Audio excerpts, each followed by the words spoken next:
안녕하세요. 14주차 적시 생산 시스템과 린 생산 시스템 2강 간판 시스템과 린 생산 방식을 공부하도록 하겠습니다. 학습 목표는 간판 시스템의 운용 방식을 설명할 수 있다. 두 번째는 린 생산 방식의 특징을 설명할 수 있다입니다. 학습 내용은 간판 시스템과 린 생산 방식이 되겠습니다. 이제 이번 시간이 마지막 시간입니다. 그래서 이번 시간 끝나고 나서 마지막에 다음 주 여러분들 기말고사를 보기 때문에 기말고사에 관한 잠깐 팁을 드리도록 하겠습니다. 자재 흐름과 간판 시스템에서 간판 시스템이라고 하는 게 뭔가 다시 한번 설명을 드리도록 하겠습니다.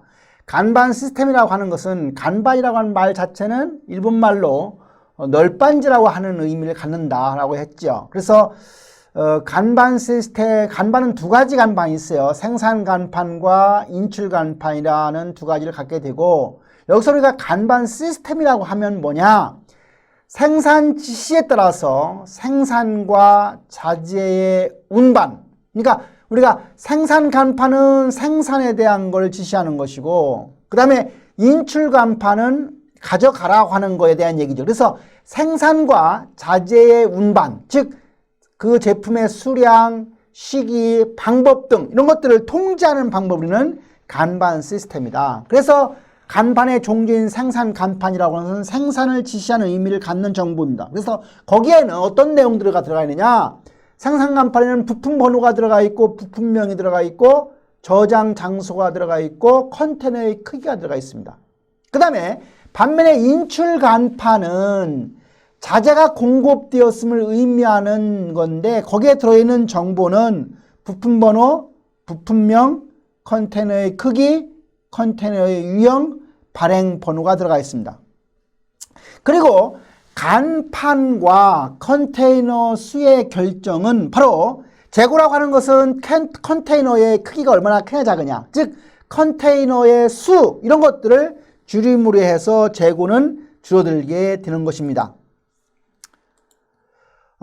요게 이제 일반적인 간판 시스템의 모양을 보여주고 있어요. 그래서 요 두 가지 그림 한번 이제 보는 건데, 요 위에 나와 있는 그림은 이제 푸시 개념의 개념이고, 요 아래 개념은 풀 개념이에요. 그래서 우리가 간판이라고 하는 것은 푸시 개념이 아니고 풀 개념이기 때문에 아래 형태의 모양을 취한다고 볼 수가 있습니다.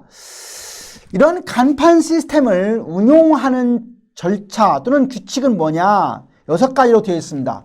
첫 번째, 우리 간판이라고 하는 것은 각 자재 컨테이너에는 반드시 간판이 컨테이너에 부착되도록 되어 있습니다.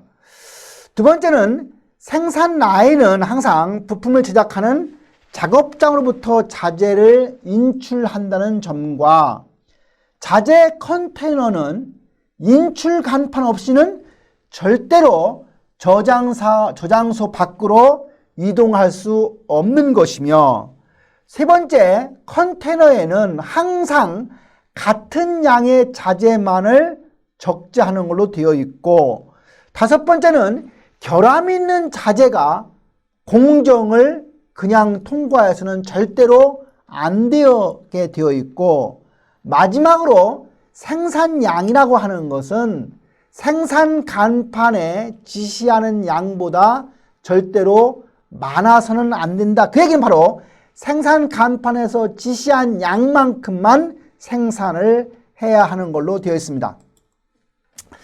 여기서 우리가 간판과 컨테이너 수에 대한 결정입니다.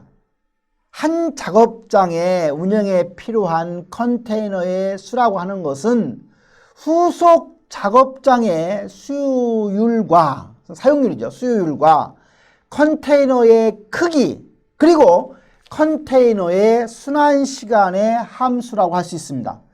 즉 우리가 컨테이너의 수 n이라고 하는 것은 공식이 C분의 DT가 되는데, 여기서 C라고 하는 것은 컨테이너 크기를 얘기합니다.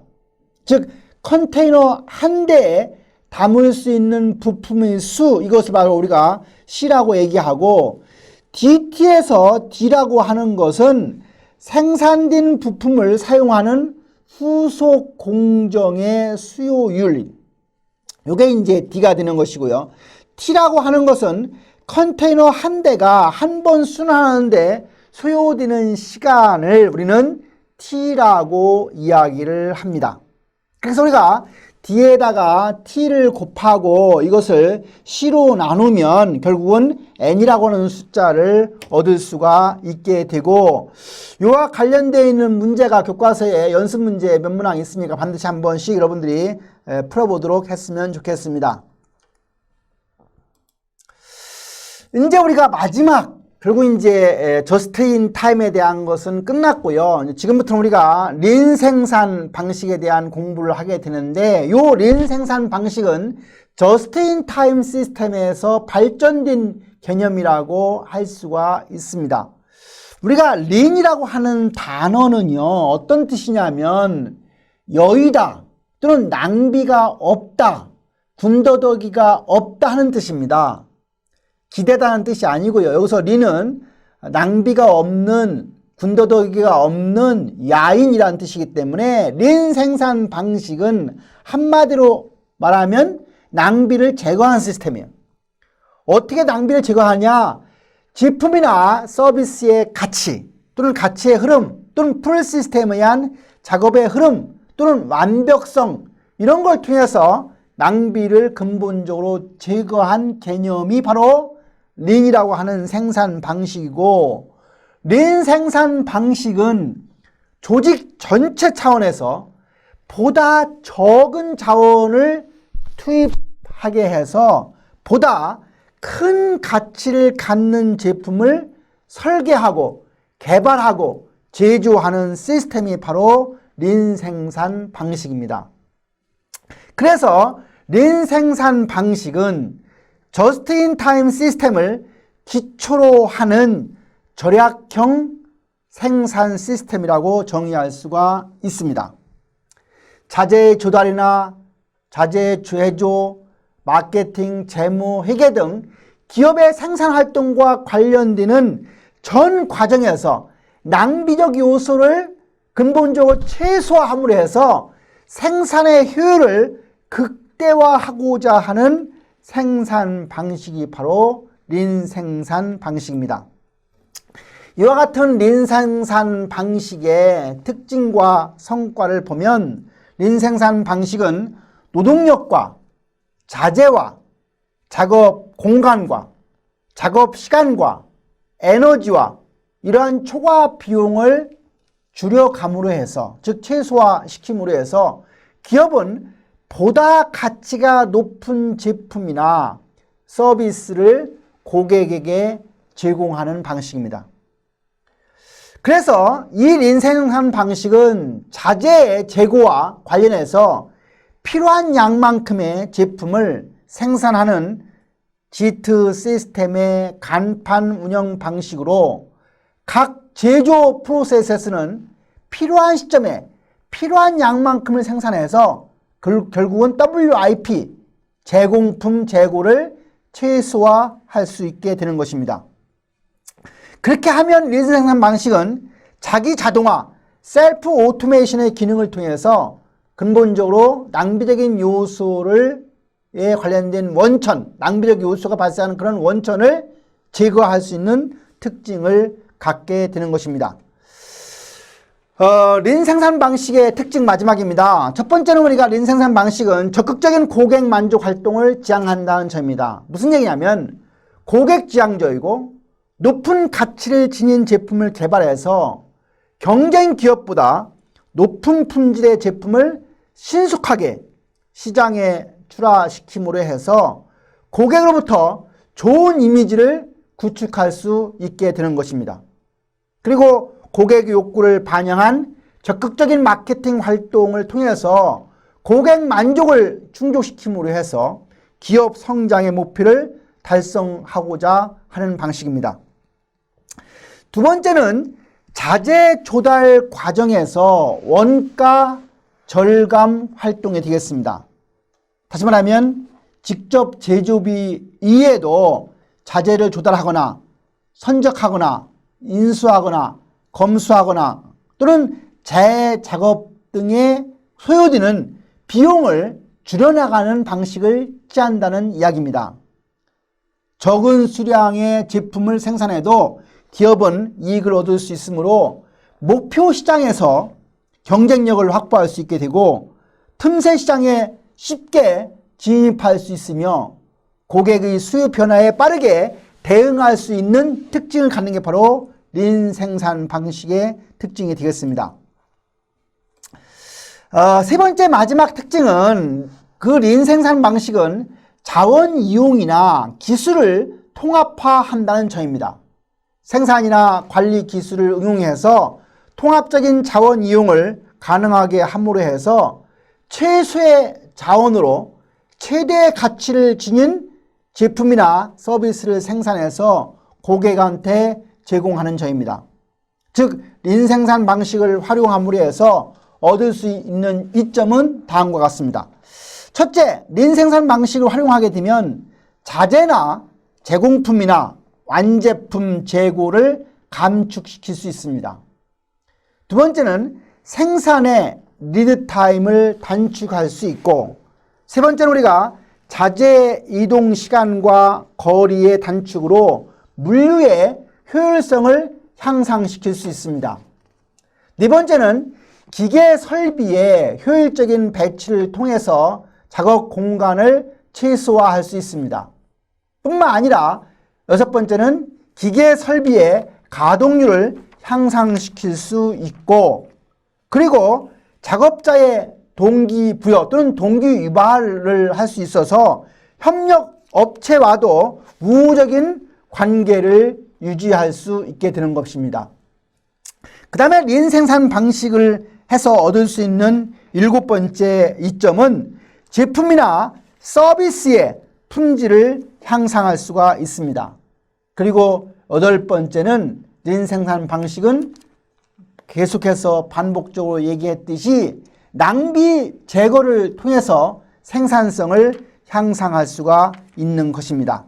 그래서 8가지가 린 생산 방식을 활용하면서 얻을 수 있는 이점이 되겠습니다. 이번 시간에 배운 내용을 정리해보면 간반 시스템은 생산 지시에 따라서 생산과 자재 운반 등을 통제하는 방법으로 생산 간판과 인출 간판이 있다는 것이고, 린 생산 시스템은 조직 전체 차원에서 보다 적은 자원의 투입으로 보다 큰 가치를 갖는 제품을 설계하고 개발하고 제조할 수 있는 시스템이 바로 린 생산 시스템인 것입니다. 세 번째는 린 생산 시스템의 특징이라고 해서 세 가지, 적극적인 고객 만족 활동을 한다는 점, 두 번째는 자재 조달 과정에서 원가 절감 활동을 한다는 점, 세 번째는 자원 이용 및 기술을 통합화한다고 하는 세 가지 특징을 갖습니다.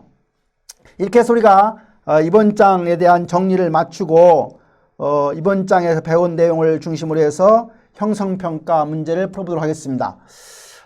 다음 중 틀린 것은 뭐냐? MRP 시스템은 풀 시스템이다. JIT 시스템은 풀 시스템이다. 간반 시스템은 풀 시스템이다. DRP 시스템은 푸시 시스템이다. MRP 시스템은 푸시 시스템이고 저스트 인 타임 시스템은 풀 시스템입니다. 따라서 저스트 인 타임 시스템이 풀 시스템이니까 간반 시스템도 풀 시스템이고요. MRP는 DRP하고 연결되어서 MRP가 푸시이기 때문에 DRP도 푸시입니다. 따라서 다음 설명 중 틀린 것은 1번 문항 MRP 시스템은 풀 시스템이 아니고 MRP 시스템은 푸시 시스템이 답이 되겠습니다. 형성평가 2번 문항입니다. G2 시스템에 관한 설명 중 틀린 것은 뭐냐? G2 시스템을 실행하기 위해서 대생산 일정 계획을 동결해야 된다. 이건 맞는 얘기입니다. G2 시스템을 실행하기 위해서 대생산 일정 계획 왔다 갔다 하면은 안정화가 안 되어 있으면 안 돼요. 그래서 우리가 이것은 맞는 얘기고요. G2 시스템은 공급업자를 선정할 때 공개 입찰을 실시한다. G2 시스템은 공개 입찰은 미국 방식이라겠죠. 또 우리나라는 더욱 미국 방식을 원용하는데 G2 시스템은 공개 입찰이 아니에요. GT 시스템은 반복 공정 시스템을 함축하다 맞는 얘기고요. GT 시스템은 결국은 ROI 증진이 목적이다 이 맞는 얘기입니다. 그래서 GT 시스템에 관한 설명 중 틀린 것은 2번 문항이 틀렸다고 할 수 있는 공개 입찰 방식이 아니고 장기적인 파트너 관계십이다 하는 얘기가 되겠습니다. 한 학기 동안 우리가 생산 운영 관리 과목에서 공부한 내용들을 전체적으로 한번 요약해 보면 우리가 1장에서 공부한 내용은 생산의 개념, 뭐 가치 창출에 대한 거, 그다음에 뭐 생산의 어떤 그 시스템에 대한 이야기, 그리고 생산 운영관에 대한 역사 이런 공부를 했죠. 두 번째 공부한 것은 제품이나 서비스의 품질에 대한 거를 공부를 했어요. 그래서 품질의 개념이 뭔가, 그리고 품질 통제, 품질 관리, 또 품질 경영에 대한 비교를 했고, 품질 대가들의 어떤 품질 철학이나 또는 품질 경영에서 경영 품질로 바뀌는 내용, 그리고 이제 뭐 말콤 볼드리치 같은 그런 거에 대한 공부를 우리가 2장에서 공부했고요. 세 번째 장에서는 우리가 공부한 게 기술과 경쟁력에서 기술의 종류부터 시작해서 기술 개발과 조달과 관련된 관리적 고려 요소 사항, 그리고 뭐 기술의 전략적인 이해에 관한 것에서 공부를 했고요. 그 다음 장에서 우리가 장단기 수요 예측에 대한 공부를 했습니다. 그래서 우리가 수요 예측에 대한 개념부터 시작해서 수요 예측의 기법을 공부했고, 수요 예측을 했을 때 5차 개념 같은 걸 공부를 했습니다. 우리가 그 다음 장에서 우리가 제품 및 서비스의 설계와 개발해서 제품 서비스의 설계 개발의 의의부터 시작해서 설계하는 과정에 대한 공부를 했고, 제품 설계를 어떻게 하면 잘 개선시킬 수 있는가에 대한 공부를 했고, 마지막으로 우리가 제품 설계와 개발 과정에서 관리적인 고려사항들을 공부를 했습니다. 이런 제품 설계가 끝나면 이제 공급 능력 계획에 대한 공부를 했고요. 그 다음에 이제 입지 선정, 입지 요인에 대한 공부를 했습니다. 이렇게 해서 우리가 공부를 한 후에는 이제 프로세스 설계와 배치 결정에 대한 공부를 해서 우리 이제 교과서로는 8장이고 7주 내용을 통해서 우리가 중간고사를 보고, 중간고사 끝나고 나서 기말고사 기간까지는 우리가 첫 번째는 프로젝트 관리, 퍼트 CPM에 대한 네트워크 시스템에 대해서 공부를 했고요. 다음은 우리가 생산 계획해서 총괄 생산 계획에 대한 로직 같은 공부를 했고, 그 다음에는 우리가 SCM에 대한 기본적인 구조에 대한 공부를 했습니다. 그래서 SCM에 대한 구성 요소부터 시작해서 뭐 SCM의 효율적인 추진 방법 이런 공부를 했고, 다음은 이런 공급 사슬 경영상에서 재고 관리에 대한 공부를 했죠. 재고에 대한 개념부터 재고의 기능 또는 재고 모형, 재고 관리 시스템에 대한 공부를 했고요. 그 다음에 우리가 전사적 자원 관리라고 해서 ERP에 대한 공부를 했습니다. 그래서 ERP 공부하기 전에 먼저 MRP 자재 소유 계획에 대한 공부를 했고, 이어서 ERP에 대한 공부를 했죠. 좀 마지막 시간, 오늘 와가지고 우리가 저스트 인 타임 시스템에 대한 요소, 기본적인 요소부터 시작해서 우리가 마지막 오늘은 린 생산 시스템에 대한 공부를 했습니다. 이제 우리가 이제 다음 주에는 여러분들이 이제 기말고사를 봐야 되기 때문에 남은 시간 동안에는 기말고사 문학에 대한 팁을 드리도록 하겠습니다. 펜을 가지고 제가 팁을 드리면 좀 정리하면서 들으시기 바랍니다. 생산 운영관리의 기말고사 문제도 중간고사와 동일하게 40문항을 출제했습니다. 그래서 우리가 첫 번째 문제는 어떤 일정 계획을 잘했을 때, 잘못했을 때, 잘했을 때 결과, 좀 잘못했을 때 결과에 대한 것이 설명한 것 중에서 잘못된 걸 고르시 하는 문제니까 일정 계획과 관련된 그런 개념에 대한 설명을 잘 좀 이해하실 필요가 있고, 두 번째는 우리가 프로젝트 관리를 할 때 이제 관리자 선발이 상당히 중요합니다. 그래서 프로젝트 관리자 선발할 때 어떤 것들을 우리가 고려해야 되는지, 다시 말하면 프로젝트 관리자의 자질에 관련된 공부를 좀 여러분들이 하시기를 바라고, 우리가 어떤 프로젝트를 완성할 때 그 기대 완료 시간에 끝내는 것에 대한 확률, 이런 공부를 할 때 제가 정규분포를 그려서 설명을 했는데 그런 거에 다시 한번 여러분들 검토를 해보시고요. 또 프로젝트의 완성 시간과 관련된 이야기를 한번 뭐 거기에 보면은 정상 시간, 정상 비용, 뭐 기대 시간, 긴급 시간, 긴급 비용 이런 얘기 나오는데 그런 거에 대한 공부를 좀 해보시고요. 그 다음에 다섯 번째는 프로젝트의 완성 확률에 대한 얘기입니다. 프로젝트 완성 확률이라고 하는 게 어떤 의미를 갖는 건지 공부를 해보시고요. 그 다음에 이제 우리가 프로젝트 관리에 있어서 세 가지 수치가 주어지죠. 다시 말하면 낙관적인 시간치, 최대 가능한 시간이 비관적인 시간치가 주어졌을 때 그 세 가지 시간을 가지고 평균 구하는 방법을 알아야 그걸 구할 수 있는 문제가 구성되어 있습니다. 그 다음에는 이제 총괄 생산 계획으로 가서 총괄 생산 계획과 관련된 문제가 나왔는데요. 총괄 생산 계획을 고려할 때 고려할 요소 이런 거 우리가 공부를 했기 때문에 그런 거 한번 다시 한번 공부를 하시기 바라고, 총괄 생산 계획을 공부할 때 우리가 순수 전략과 혼합 전략 공부했는데 순수 전략에 대한 문제 한번 다시 한번 보시고, 이제 총괄 생산 계획 끝나고 나서 우리가 대생산 일정 기획에 대한 공부를 했는데 대생산 일정 기획에 뭐 투입물, 산출물에 대한 공부를 했습니다. 그런 걸 다시 한번 염두에 두시고요. 그 다음에 이제 총괄 생산 계획과 관련되지 않은 걸 고르시오 하는 문제가 또 나와 있고요. 그 다음에 또 한 가지 문제는 제조업에서 평준화 전략을 추진해야 되는 상황에 대한 설명을 한 적이 있는데 그런 공부를 좀 해보시기 바라고, 총괄 생산 계획에 대한 설명을 한 것 중에서 옳은 걸 고르시오, 그런 걸 고르시오 하는 거니까 총괄 생산 계획에 대한 내용을 잘 정리를 하시기 바라고, 그 다음에 서비스의 수요 조절 전략 이런 공부 좀 해보시고, 또 SCM 전략에 대한 특징 이런 것들을 한번 공부를 하시기 바랍니다. 그 다음에 이제 공급 사슬에 대한 설명 중에서 옳지 않은 거를 고르시오, 옳은 걸 고르시오라는 문제가 있을 수 있고요. 그 다음에 이제 공급 사슬 경영에 대한 설명, 그 다음에 이제 공급 사슬 경영에서 우리가 동기화, 싱크로나이제이션에 대한 공부를 하는데 그러한 동기화 구현에 유용한 도구는 뭐냐 뭐 공부한 적이 있어요. 자동 발주 시스템 이런 공부한 적이 있는데 그런 거 한번 보시고요. SCM 프로세스에 지원이 되는 기반 기술이 뭔지 한번 보시고요. 그 다음에 SCM 구조를 개선하는 방법 4가지 뭐 하부 구조 개선하는 방법이 있는데 그거 한번 다시 그 표 한번 보시고요.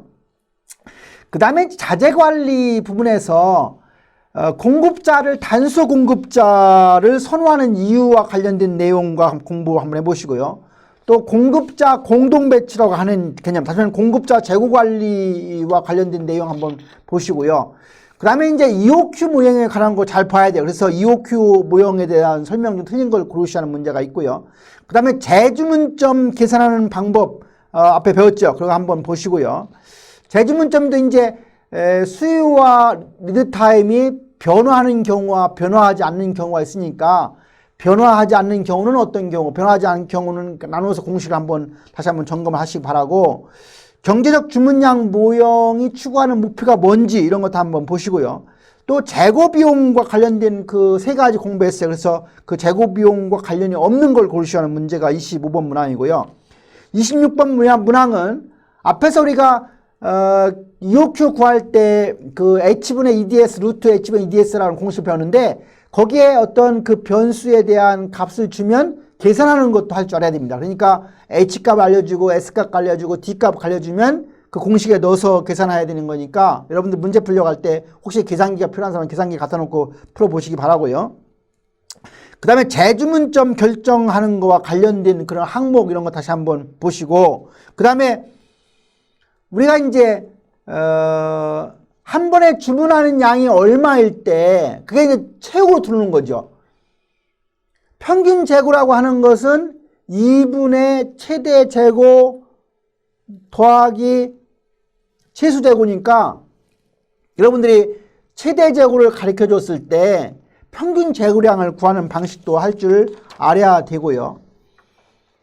그 다음에는 이제 MRP 시스템에 우리가 할 때 투입되는 요소 3가지를 배웠는데 그거 한번 다시 한번 보시기 바라고, 그 MRP의 럿의 크기를 결정하는 것과 관련된 그 형성평가 문제 한번 다시 한번 검토를 해보고, 또 ERP의 발전 단계 공부했죠. MRP, MRP2, ERP 또는 뭐 EDPS, MIS, ERP 공부하는 그런 내용을 다시 한번 검증해보고 공부해보고, ERP의 특징과 관련해서 기술적인 특징과 뭐 기능적인 특징 공부했는데 그런 특징에 관련된 문제 한번 보시고요. 그 다음에 이제 저스트 인 타임으로 돌아가지고는 적시 생산 시스템을 바르게 설명한 거, 적시 시스템에 대한 개념 잘 이해하면 될 것 같은 생각이 들고요. 그 다음에는 이제 저스트 인 타임 시스템의 주요 특징과 관련된 내용과 다시 한번 검토를 하기 바라고, MRP 시스템과 저스트 인 타임 시스템 또는 DRP 시스템에 대한 풀 전략이냐 푸시냐 하는 것에 대한 문제 한번 풀어본 적이 있는데, 그와 관련된 문제도 나와 있으니까 다시 한번 검토를 하시기 바라고요. 그 다음에 이제 뭐 GT 시스템에 대한 설명 중에 틀린 걸 고르시는 문제가 있을 수 있고요. JIT 시스템에 대한 기계 설비 배치 방법이 어떤 거가 좋으냐 하는 거 공부했으니까 그럼 보시고요. 또 GT 시스템과 가장 거리가 먼 것은 뭐냐 이런 공부를 한번 해보시고요. 그 다음에 이제 교과서 한번 가지고 있는 사람들은 MRP하고 저스트 인 타임을 믹스한 혼합 형태가 새로운 용어로 등장한 것 중에 하나가 싱크로 MRP라는 게 있습니다. 그래서 싱크로 MRP는 MRP와 GT의 통합 형태, 혼합 형태예요. 그래서 그런 걸 알면 문제를 해결할 수 있는 것이고, 또 린센상 방식의 특징에서 마지막 시간에 그 세 가지 특징에 대한 걸 알면 풀 수 있는 문제로 구성이 되어서 40문항을 출제를 했습니다. 그래서 뭐 제가 빨리 진행한 이유는 너무 서서히 하면 뭐 다 알 수 있기 때문에 어떤 시험에 대한 상대성을 차원에서 제가 빨리 진행을 했는데, 기말고사에 대한 가장 중요한 팁은 수업 시간에 풀었던 형성평가 문제를 다 알면 뭐 60 내지 70% 정도의 답을 해결할 수 있고, 나머지 이제 한 30% 정도는 그 형성평가 유사한 문제, 또 형성평가 다루지 않았지만 수업 시간에 다른 문제 중에서 중요한 문제 중심으로 제가 구성을 했습니다. 그래서 40문항 시험을 잘 보면 여러분들 기말고사가 되고, 또 제가 이제 처음 시간에 과제 내준 게 한 가지가 있는데, 적어도 여러분들이 온라인으로 수업을 해야 되지만 교과서는 반드시 하나씩 구입해서 여러분들이 지금 그 파워포인트 내용을 그것만 가지고 뭐 공부하는 것은 여러분들이 부족합니다. 그러니까 반드시 제 과목을 뿐만 아니라 모든 과목의 주요 교과서는 하나씩 구입을 해서 봐야 되는데, 제가 처음에 낸 과제가 각 장에, 그러니까 우리가 배운 장을 얘기하는 거죠. 그러니까 우리 교과서 전체 중에서 빠지는 챕터가 2장이 빠지고 나머지는 다 배웠는데, 그 1장부터 시작해서 14장까지 13개 챕터와 관련해서 각 챕터의 마지막 부분에 가면은 사례 문제가 있는데, 그 사례 문제에 대한 답을 쓰는 데는 뭐 몇 줄씩 되지 않습니다. 그래서 그 사례를 한번 보고 그거를 이제 해결을 해서 그것을 우리 사이트에 그 과제 제출하는欄에 있으니 거기다가 탑재를 시키면 일정한 과제 점수가 나가고, 자기가 이제 뭐 직장 일로 인해서 바빠서 못 내면 그 정도만큼만 불이익을 받는 것이기 때문에 뭐 안 낸다고 해서 못 낸다고 해서 커다란 문제는 아니지만, 좋은 학점을 받으려고 하면 내는 게 좋고, 또 이 과목의 소개 목적을 달성하려고 하면 그런 사례를 풀어보는 것은 커다란 도움이 되리라고 생각이 됩니다. 한 학기 동안 고생 많으셨습니다. 사실은 뭐 경영학 과목 중에서도 생산 운영 관리는 학생들이 가장 어려워하는 과목입니다. 그러나 여러분들 한번 생각해 보세요. 생산이라고 하는 상황이 없는 상황에서는 기업이라고 하는 게 존재의 의의가 없는 거죠. 제가 생산이라고 하는 것이 가치 창출이라고 했는데, 또 생산의 과업이나 생산의 목표가 네 가지였었죠. 그것은 네 가지가 품질, 원가, 신뢰성, 유연성인데, 그 네 가지가 모든 조직의 경쟁력에 유술하겠어요. 여러분들 경영학과에서 하는 학생들이 좋아하는 마케팅이라는 것도 결국은 물건이 잘 만들어야 팔 수 있는 거죠. 삼성전자가 경쟁력을 갖는 이유는 삼성전자에서 만드는 제품이 결국은 품질이 좋아서 팔리는 거예요. 잘못 만든 물건을 아무리 마케팅해서 뭐 선전을 하고 잘하더라도 한 번 팔 수밖에 없는 거죠. 마케팅이라고 하는 것은 단시간 내에, 상당한 짧은 시간 내도 능력을 함양할 수 있지만, 생산이라고 하는 것은 10년, 20년, 30년의 결정판입니다. 도요타 자동차 공장이나 현대자동차가 오늘날의 경쟁력을 갖는 것은 30년, 40년의 역사가 있었던 것이죠. 그래서 뭐니 해도 경영에서 가장 중심은 생산입니다. 생산입니다. 결국은 생산이 가장 중요한 영역이고 그 생산에서 추구하는 목표가 제대로 작성이 되면 결국은 조직의 경쟁력이 있는 거예요. 그리고 이 과목 하면서 제가 입지 쪽에 가서 설명할 때 여러분들이 인생에서 몇 번 부동산을 구입하게 되는데 아파트를 구입하든 뭐 땅을 구입하게 되는데 그 입지를 볼 때 가장 부동산에서 뭘 구입할 때 중요한 것이 뭐냐? 입지다. 입지다. 여러분들이 이 과목을 통해서 나중에 어떤 그런 부동산을 팔고 사고 할 때 입지라고 하는 중요성에 대한 인식을 확실히 한다고 하면 이 과목을 배운 가장 중요한 그 얻음이 있을 것으로 생각이 듭니다. 그리고 마지막으로 여러분들한테 당부하고 싶은 것은 사이버로 공부하고 있지만 입학하는 것보다 어려운 것은 졸업하는 과정입니다. 이것은 혼자 컴퓨터 앞에서 뭘 듣는다고 하는 것이 정말로 어떤 목표의식이 뚜렷하고 정말로 어떤 인내의 끈기가 없으면 중간에 포기하거나 화면만 보고 그냥 스치게 되는데 그렇게 하면 지나고 나서 큰 의미가 없습니다. 제 과목을 포함해서 어느 교수님이 하든 과목이든 간에 컴퓨터를 틀었으면 그 시간 30분만큼은 집중해서 했을 때 여러분들이 성장이 이루어지고 제가 톨스토이 인문학 아카데미를 운영하고 있지만 우리가 행복이라고 하는 것이 즐겁고 의미 있고 만족한 정도로 해석하지 말고 결국은 행복이라고 하는 것은 성장의 기쁨이 바로 행복이라고 하는 사실을 통해서 여러분들이 늦게 이 경영학이라는 학문에 접하면서 한 과목 한 과목 배울 때마다 정말로 여러분 자신들이 좀 성장을 통해서 기쁨을 누리시고 그러한 성장이 이루어지려고 하면 세 가지가 필요하다. 첫 번째는 몰입하는 것이 필요하다. 수업할 때 우리가 몰입이 이루어지면 무아지경 다시 시간의 흐름을 망각할 정도로 자기가 거기에 집중해야 성과가 있고 성장이 이루어지는 것이고요. 두 번째는 우리가 항상 누구와의 소통과 관계가 잘 이루어져야 성장이 이루어지는 것입니다. 그리고 스티브 잡스가 17살 때 터득했던 오늘 아침에 일어나서 오늘 내 인생이 끝난다 하더라도 오늘 해야 할 일을 꼭 해야 할 일만 해라. 다시 말하면 내가 죽음을 기억하는 삶을 살게 되면 현재에 충실하고 이 순간에 충실할 수 있는 것이다. 가장 중요한 것은 지금 이 시간에 하고 있는 일입니다.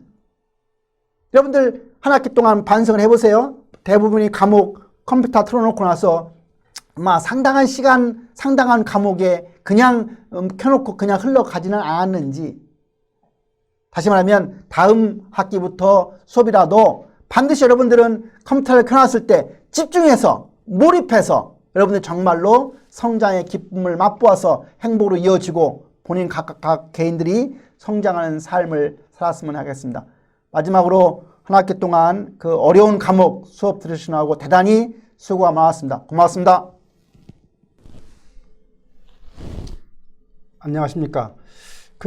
이제 우리가 14주차에 해당이 되는데 다음 주에 우리가 기말고사를 앞두고 있기 때문에 9주차부터 지금까지 배웠던 내용을 마지막으로 정리하는 시간을 갖도록 하겠습니다. 9주차의 내용은 프로젝트의 관리에 대한 내용이었습니다. 그래서 첫 번째 우리가 공부한 것이 프로젝트라고 하는 것에 대한 개념을 공부했습니다. 첫 번째가 프로젝트의 중요성이었죠. 프로젝트에 대한 정의를 우리가 공부한 적이 있습니다. PMI라고 하는 단체에서 프로젝트를 정했는데 프로젝트라고 하는 것은 새로운 제품이나 서비스를 창출하기 위한 한시적인 노력이라고 우리가 정의한 바가 있습니다. 이와 같은 프로젝트가 중요한 이유는 뭐냐? 프로젝트 성패에 따라서 그 위험이나 보상이라고 하는 것이 기업의 경영 활동에 매우 크게 영향을 미친다고 하는 사실입니다. 프로젝트 관리가 근래에 와서 주목을 받는 이유는 뭘까? 첫 번째는 인간의 지식이 시간이 지나갈수록 기하급수적으로 증가하고 있다는 사실입니다. 다시 말하면 개인은 한계가 있다는 사실입니다. 두 번째는 상품과 서비스가 점점 복잡해지고 정교해지면서 고객화되는 데에 따른 광범위한 관리 노력이 필요하다는 점입니다. 세 번째는 상품과 서비스의 생산과 소비 시장의 전 세계적인 경쟁이 심화되고 있다는 사실입니다. 프로젝트 관리와 연관되어서 기업의 관리의 특성을 보면 첫 번째는 참여적 경영이라고 하는 점이고 두 번째는 문제 해결을 위해서 시스템적 어프로치를 도입한다는 점이고, 세 번째는 특정한 변화를 이루는 방법으로서 프로젝트를 선호한다는 점입니다. 프로젝트라고 하는 결국의 목표라고 하는 것은 뭐냐? 한정된 기간 안에 예산 범위 안에서 요구되는 성과를 얻고자 하는 것이 바로 프로젝트의 목표가 되겠습니다. 이와 같은 프로젝트의 특성 첫 번째는 그 프로젝트의 목적이라는 것은 바로 최종 결과가 명확한 일회성 활동이라고 하는 점입니다. 두 번째는 프로젝트는 수명 주기를 가지게 됩니다. 프로젝트의 수명 주기 첫 번째는 프로젝트를 구상하는 단계가 되는 것이고요. 두 번째는 프로젝트가 선정되는 단계가 되는 것이고, 세 번째는 프로젝트가 계획이 되고, 이제 프로젝트가 통제가 이루어지고, 마지막으로 종료되는 단계로, 즉 프로젝트는 수명 주기라고 하는 단계를 거친다고 하는 사실입니다. 세 번째 프로젝트의 특징은 상호 의존성에 대한 문제입니다. 다른 프로젝트 또는 조직의 기능 부서와 상호작용한다고 하는 점입니다. 즉 프로젝트 관리자, 프로젝트 매니저, PM은 다른 부서와 명확하고 적절한 관계를 유지하도록 노력해야 한다는 점입니다.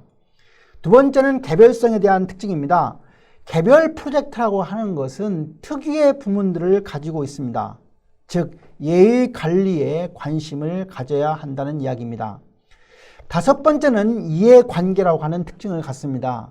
우리가 프로젝트라고 하는 것은 인력과 자원을 확보를 위한 노력이 상당히 필요합니다. 그래서 프로젝트 이해관계자, 즉 고객이나 본부 기업이나 프로젝트 팀이나 또는 협력처들은 프로젝트 수행 결과에 대해서 서로 다른 견해를 가질 수 있다는 사실을 우리는 인지하고 있어야 되겠습니다. 프로젝트 관리에 있어서 프로세스의 단계를 보면 첫 번째는 제안 단계가 됩니다. 그래서 프로젝트의 필요성을 인정하거나 동의하는 단계, 즉 RFP의 작성 단계가 됩니다. 두 번째는 계획 단계가 되겠습니다. 구체적인 실행 계획서를 마련하는 단계가 바로 계획 단계가 됩니다. 세 번째는 실행 단계가 됩니다. 계획을 수행하기 위해서 인력과 다른 자원을 조정하는 단계가 되겠습니다. 네 번째는 통제 단계라고 해서 프로젝트의 목표가 달성되고 있는가를 알기 위해서 모니터링 및 진척, 정도를 측정하고 필요한 경우에는 수정 활동을 하는 단계가 바로 통제 단계가 됩니다. 마지막 다섯 번째는 종료 단계로 프로젝트 결과 수용을 공식화하는 단계가 바로 종료 단계가 되는 것입니다. 두 번째는 프로젝트 관리의 특성입니다. 프로젝트 관리자에 대해서 좀 알아봐야 되겠는데요. 프로젝트 관리자에게 필요한 능력이 있습니다. 프로젝트 관리자는 적절한 자원을 확보할 수 있는 능력을 가지고 있어야 됩니다. 두 번째는 인적 자원을 확보하고 동기 인적 자원들에 대해서 동기 유발시킬 수 있는 능력을 가지고 있어야 하며, 세 번째는 프로젝트 진행 과정에 나타나는 여러 가지 장애 요인들을 잘 처리하고 대응할 수 있는 능력을 가지고 있어야 됩니다.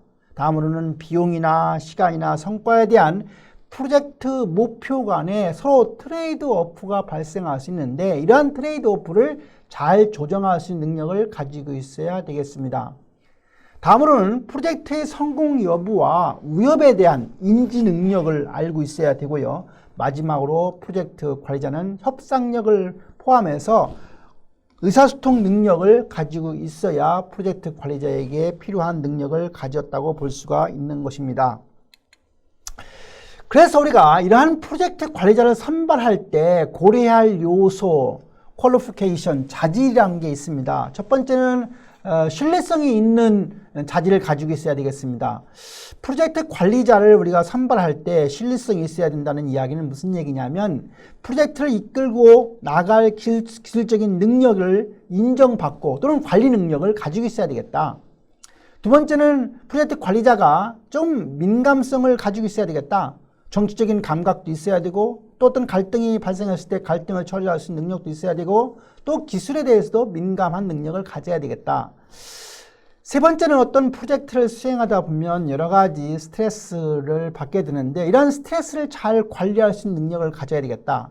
효과적으로 스트레스를 관리할 수 있는 능력을 가져야 될 것이고 마지막으로 리더십이라고 해서 목표 달성을 위한 조직의 통합력이나 또는 열정 또는 어떤 꼭 달성하겠다고 하는 집요함 또는 인간적인 성숙도가 있는 사람이어야 프로젝트 관리자로 선발될 수가 있는 것입니다.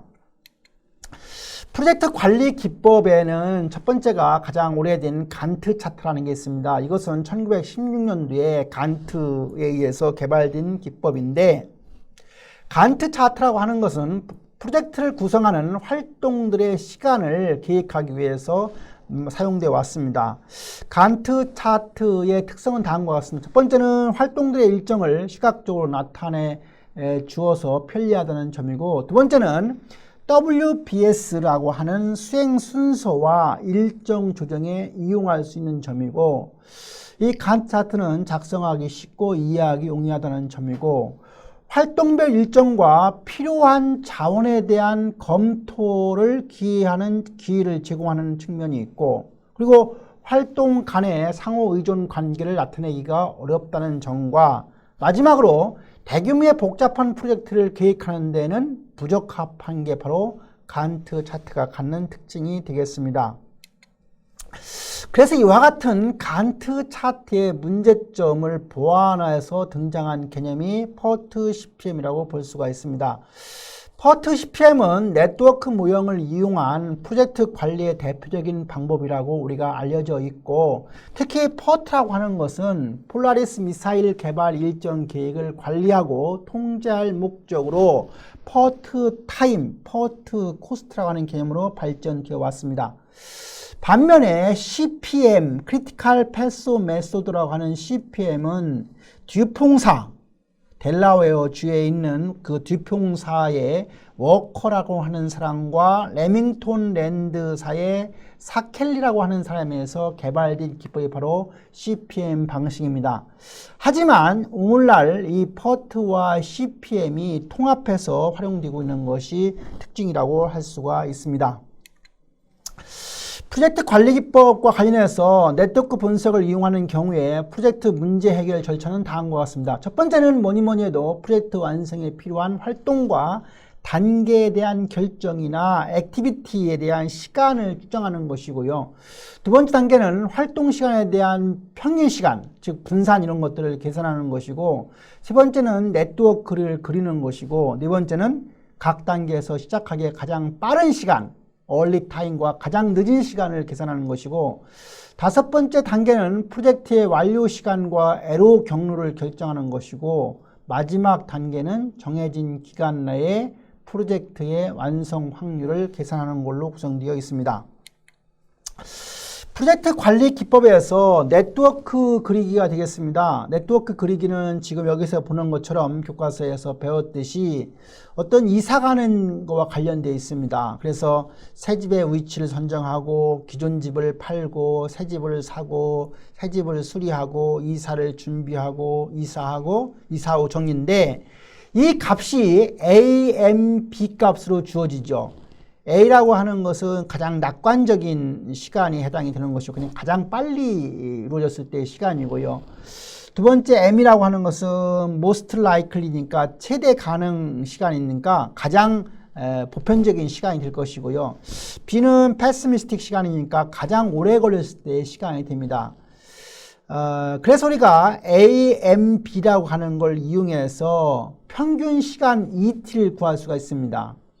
그 ET라고 하는 것은 6분의 A 플러스 4M 플러스 B라고 하는 식으로 평균 시간을 구할 수가 있고 우리가 분산 값은 6분의 B 마이너스 A의 전체 제곱이라고 하는 식으로 우리가 구할 수가 있는데 이 프로젝트와 관련된 평균과 분산 값은 우리가 확률 분포 중에서 베타 분포를 가정으로 우리가 평균 시간과 분산을 구하게 됩니다. 그래서 우리가 프로젝트 관리 기법에서 이러한 네트워크 그리는 방식 중에 최근에는 AUN 방식을 많이 활용하는 걸로 여러분들이 공부를 했고요. 이런 것들이 바로 우리가 그 프로젝트 관리에 공부했던 내용이 됩니다. 10주차에는 우리가 생산 계획에 대한 공부를 했습니다. 이번 시간에 공부한 내용 다시 한번 잠깐 요약을 해보면 다음과 같습니다. 생산 계획의 개념과 유형을 공부했죠. 생산 계획, 프로덕션 플랜이라고 하는 것에 대한 개념을 공부했습니다. 즉 생산 계획이라고 하는 것은 예측된 수요를 충족시키기 위해서 생산 활동을 어떻게 운영해 나갈 것인가를 장기적으로 단기적으로 계획하는 것이 바로 생산 계획이 되겠습니다. 즉 기업이 재화나 서비스를 효율적으로 생산하기 위해서 인적 물적 생산 요소를 어떻게 활용할 것인가에 대해서 계획을 수립하는 것이 바로 생산 계획의 개념이 되겠습니다. 생산 계획의 유형과 관련해서 앞에 그림을 보면 이제 최고 경영층의 전략 계획에 도움을 주는 것은 재무 계획과 마케팅 계획이 되는데, 즉 요 라인은 장기 계획에 해당이 됩니다. 그 다음에 주 자원 계획과 총괄 생산 계획, 수요 관리, 즉 요 총괄 생산 계획에 영향을 주는 것은 최고 경영층의 전략 계획과 자원 계획과 수요 관리가 영향을 주고, 요 총괄 생산 계획 하에서 대상선 일정 계획에 수립이 되고, 대생산 일정 계획과 라프카 캐파시티 플래닝과 서로 연동하게 되는데, 요와 관련된 계획은 우리가 중기 계획이라고 하고, 그 다음에 이제 대생산 일정 계획이 인풋이 되어서 자재 소요 계획 MRP 계획이 만들어지는데, 이 MRP 계획이나 재고 상황 자재 명세에서는 단기 계획이 되고, 자재 소요 계획이 완성이 되면 이거에 의해서 생산 능력 소요 계획과 연동되고 구매 계획과 통제와 연동이 됩니다. 총괄 생산 계획의 기초 개념과 관련해서 가장 중요한 개념은 총괄화라고 하는 개념을 잘 이해할 필요가 있습니다. 즉 총괄 생산 계획이라고 하는 것은 구체적인 계획을 수립하기 위해서 전체적인 윤곽을 그린 그림으로 유사 제품군이나 제품 계열 전체에 대한 계획을 말합니다. 그래서 유사 제품군이나 제품 계열 전체에 대한 계획이 바로 총괄에 대한 개념이고, 생산 계획이라고 하는 것은 즉 생산율, 그 다음에 고용 수준, 그리고 재고 수준 등의 총괄적인 의사결정 계획이 바로 총괄 생산 계획에 대한 개념입니다. 이와 같은 총괄 생산 계획을 수립하는 목적은, 첫 번째, 기본 목적으로는 최소의 비용으로 기업의 생산 자원을 효율성 있게 사용할 수 있는 최적 생산 계획을 개발하는 것이 바로 총괄 생산 계획의 목적이 되겠습니다. 이와 같은 총괄 생산 계획을 위한 전략을 보면, 첫 번째는 수요 변동에 의한 전략이고, 또 한 가지는 공급 능력에 의한 전략이 되겠습니다. 수요 변동에 의한 전략 첫 번째는 가격을 조정하는 전략입니다. 수요가 많으면 가격을 어떻게 되겠어요? 가격을 올리겠죠. 수요가 적으면 가격을 내리죠. 그래서 가격을 조정하는 전략이 첫 번째고, 두 번째는 광고에 의한 수요를 조정하는 전략입니다. 수요가 많으면 광고할 필요가 없죠. 수요가 적으면 광고를 많이 해야 되겠죠. 그래서 광고에 의한 수요를 조정하는 전략이 두 번째고, 백오다 추납품이라는 걸 통해서 수요를 조정하는 전략입니다. 100개를 납품을 원했을 때 80개는 납품을 해주고 20개는 뭐 일주 후에 해주겠다. 이렇게 우리가 일정한 양의 납품을 연기하는 상태의 추납품도 결국은 수요를 조정하는 전략의 하나가 될 수가 있습니다. 네 번째는 새로운 수요를 창출해서 수요를 그쪽으로 유도하는 방법도 하나의 수요 변동에 의한 전략이 되겠습니다.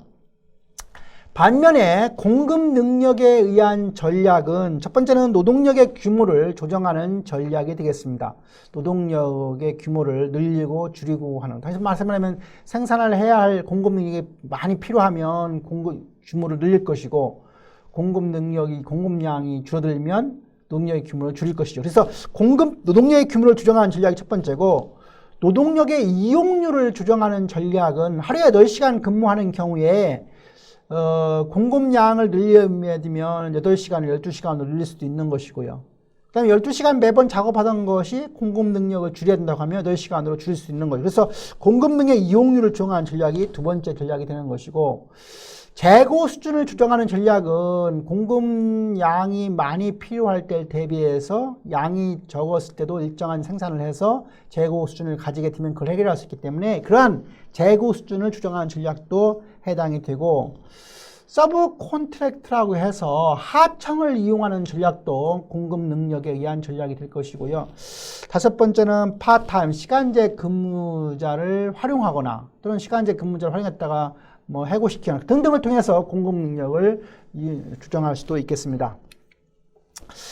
총괄 생산 계획과 관련해서 또 하나의 전략은 순수 전략과 혼합 전략이 있습니다. 네 가지 전략 중에서 어느 한 가지의 전략만을 사용해서 생산 계획을 수립한다고 하면 순수 전략이 되는 것이고, 세 가지 전략 중에서 두 가지 이상을 잘 조정한다고 하면 혼합 전략을 사용한다고 볼 수가 있는 것입니다.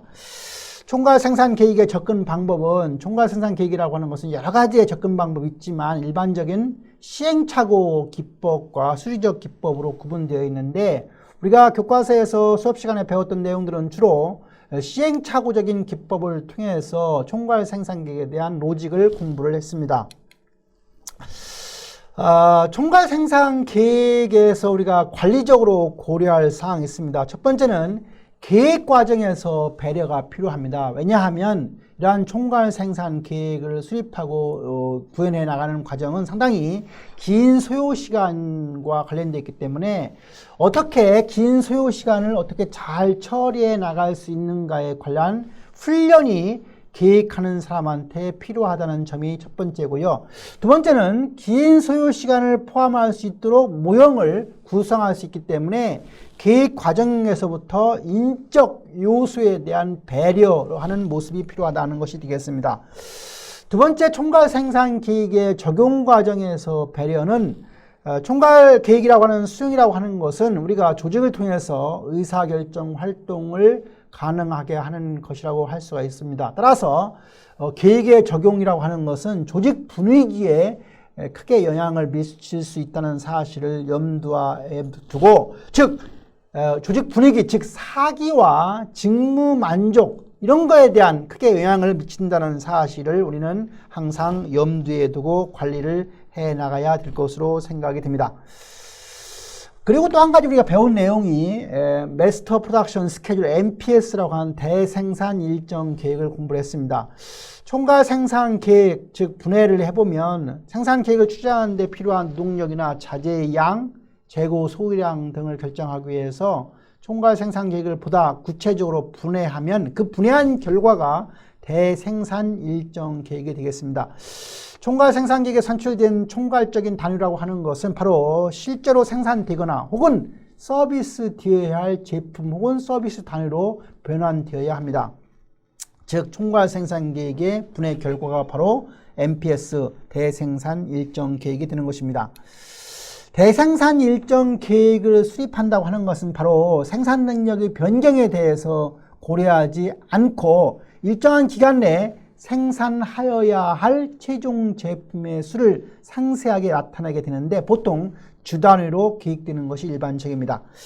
이와 같은 대생산 일정 계획을 수립하는 목적은 생산 일정을 잘 수립하게 되면 생산 계획을 달성하는 데 필요한 자원과 어떤 재료의 정확한 관계를 제공해 주어서 모든 부품과 구매품의 소모량을 제공해 준다고 하는 특징을 갖습니다.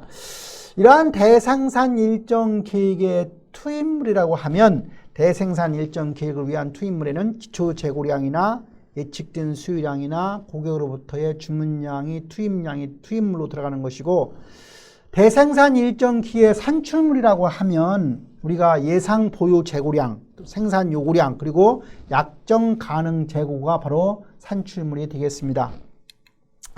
그 다음에 또 하나 공부한 것이 우리가 일정 계획에 대한 공부를 했죠. 즉 설비 보존에 대한 일정 계획인데요.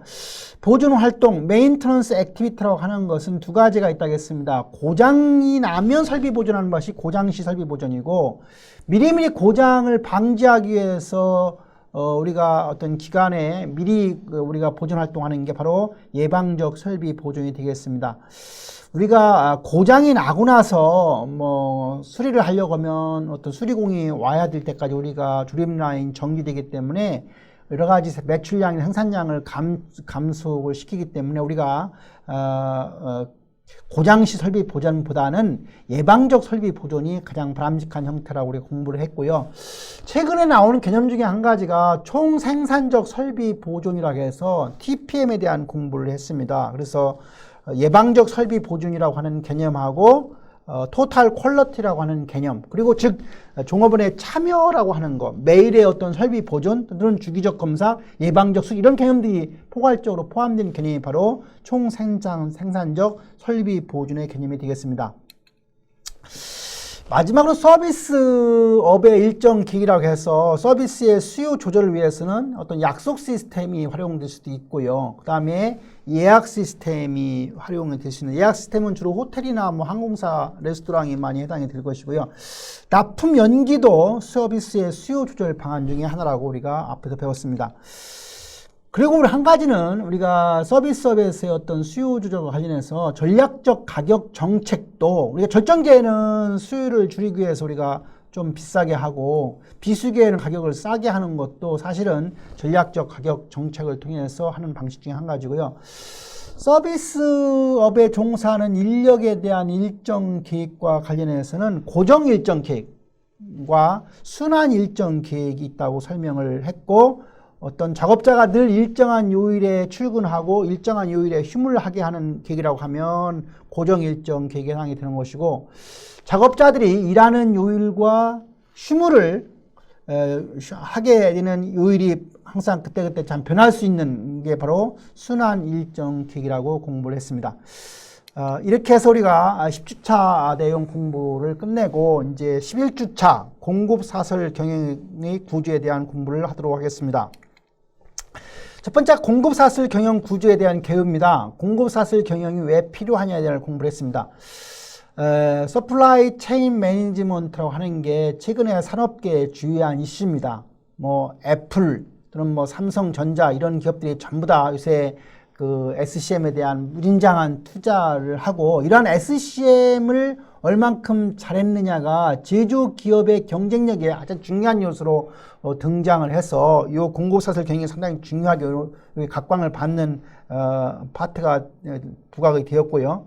공급사슬이라고 하는 것은 고객과 시장 변화에 따라서 점차 확대되고 복잡해지는 특징을 갖고 있습니다. 우리가 공급사슬 경영이 왜 필요하냐의 첫 번째는 제조 과정 위에서 발생하는 부가가치에 대한 관리가 필요해졌다는 사실입니다. 제품이나 서비스의 생산, 창출 과정에서 부가가치가 발생한다는 사실이고, 이 공급사슬 경영에서 나오는 개념 중에 가장 중요한 개념이 하나가 채찍 효과, 불힙 이펙트라고 하는 개념입니다. 그래서 불힙 이펙트로 인한 정보 전달이 왜곡되게 되면 우리가 재고가 과대하게 되고, 또는 제공품 재고가 과대하게 져서 결국은 비용이 유발되어서 결국은 경쟁력이 떨어지는 건데, 이러한 채찍 효과라고 하는 사실을 잘 공부할 필요가 있습니다. 두 번째, 공급사슬 경영이 필요한 두 번째 이유는 불규칙하고 빠른 수요 변화에 대한 대책이 요구되었다는 사실입니다. 불규칙하고 빠른 변화라고 하는 것은 납기에 어려움을 주게 되어서 수량과 품질 관리에도 어려움을 주기 때문에 공급사슬 전체 내에서 이 같은 불확실한 요인을 잘 흡수시켜서 개선시키지 않고서는 불확실성에 관련된 문제들을 해결할 수 없게 되었기 때문에 우리가 공급사슬 경영이 필요해졌습니다.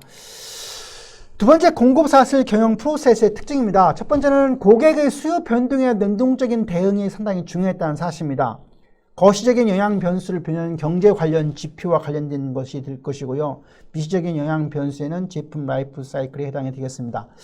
그래서 채찍 효과라고 하는 사실을 정의해보면 결국은 공급사슬 내에서 소비자로부터 생산자로 갈수록 수요 변동이 점점 채찍이 처음 별거 안 많이 움직이는 것처럼 수요 변동이 확대가 되는 현상을 우리는 채찍 효과라고 정의하게 됩니다. 따라서 우리가 공급사슬 내에 모든 개체들이 잘 동기화될 필요가 있습니다. 이 파이프가 심레스 파이프인데요. 이 파이프 라인 안에서 즉 공급사슬 내에 있는 모든 객체들이 하나의 통합된 주체에 의해서 운영되듯이 서로 리얼타임으로 정보가 공유되어서 서로 도움을 주고받는 전략적 공동 협력, 협업, 콜라보레이션 체계가 필요하다는 사실이 되겠습니다. 우리가 공급사슬 경영의 추진 방법은 공급사슬이 통합되는 것을 봐야 됩니다. 사실 1단계는 독립적 공급사슬 객체로 놀다가 이것이 이제 2단계로 가면 내부적으로 통합되는 단계를 거치게 되고 이제 3단계 되면 공급사슬 전체가 잘 통합되는 단계로 발전해 나갑니다. 우리가 공급사슬 효율성을 위한 중점 관리 요소는 크게 두 가지로 나누어서 공부를 하게 되는데요. 한 가지는 상부 구조 개선 방법이라는 게 있었고 하부 구조 개선 방법이 있었습니다. 한 가지 살펴보면 다음과 같습니다. 먼저 상부 구조 개선 방법으로 첫 번째 나온 것이 공급사슬의 수직적 통합과 가상 통합에 대한 문제였습니다. 공급사슬 내의 조직체들이 하나의 통합된 관리 체계를 추구함으로 해서 불확실한 시장에 능동적으로 대처하고자 하는 전략이 됩니다. 이때 수직적인 통합이 이루어지게 되는데 원재료나 중간 부품을 제공하는 공급업체를 완제품 생산업체를 중심으로 통합을 할 수 있죠. 그래서 우리가 이제 원료 쪽으로의 통합은 후방 통합이 되는 것이고 유통이나 판매사나 구매사가 완제품 생산업체와 통합되는 것은 전방 통합이 이루어지는데 즉 버티컬 인테그레이션은 후방 통합과 전방 통합을 다 통합하는 개념이고 오늘날은 이런 개념만 있는 것이 아니라 가상 통합, 버추얼 인테그레이션도 이루어진다고 하는 사실입니다. 오늘날 ICT라고 하는 정보통신 기술을 기반으로 해서 전체 공급사슬 조직체들이 통합 관리 체계를 구축함으로 해서 통합의 효과를 가져오도록 하는 것이 바로 가상 통합의 개념이 되겠습니다. 두 번째는 네트워크의 구성과 입지 개선입니다. 이런 네트워크 구성과 입지 개선에서 가장 중요한 것은 고객이나 소매점이나 기존 창고나 물류센터나 제조 공장이나 공급자의 수와 입지를 어떻게 가져갈 거냐, 지역별 제품 수를 어떻게 맞춰갈 거냐, 주문 처리비를 어떻게 운영할 것이냐, 고객 서비스 요구나 목표를 어떻게 대응할 것이냐 이런 것들을 정하는 게 바로 네트워크 구성과 입지 개선과 관련한 우리가 고려할 요소가 되는 것이고요. 세 번째는 아웃소싱입니다. 재고 관리나 물류 등을 제3자, 더 서드 파티 로지스트라고 하는데 제3자에게 아웃소싱함으로 해서 전체 사이클 타임의 단축은 물론 불필요한 비용의 낭비를 배제하고자 하는 방법이 바로 아웃소싱인데 아웃소싱도 상부 구조 개선 방법의 하나라고 볼 수가 있는 것이고요.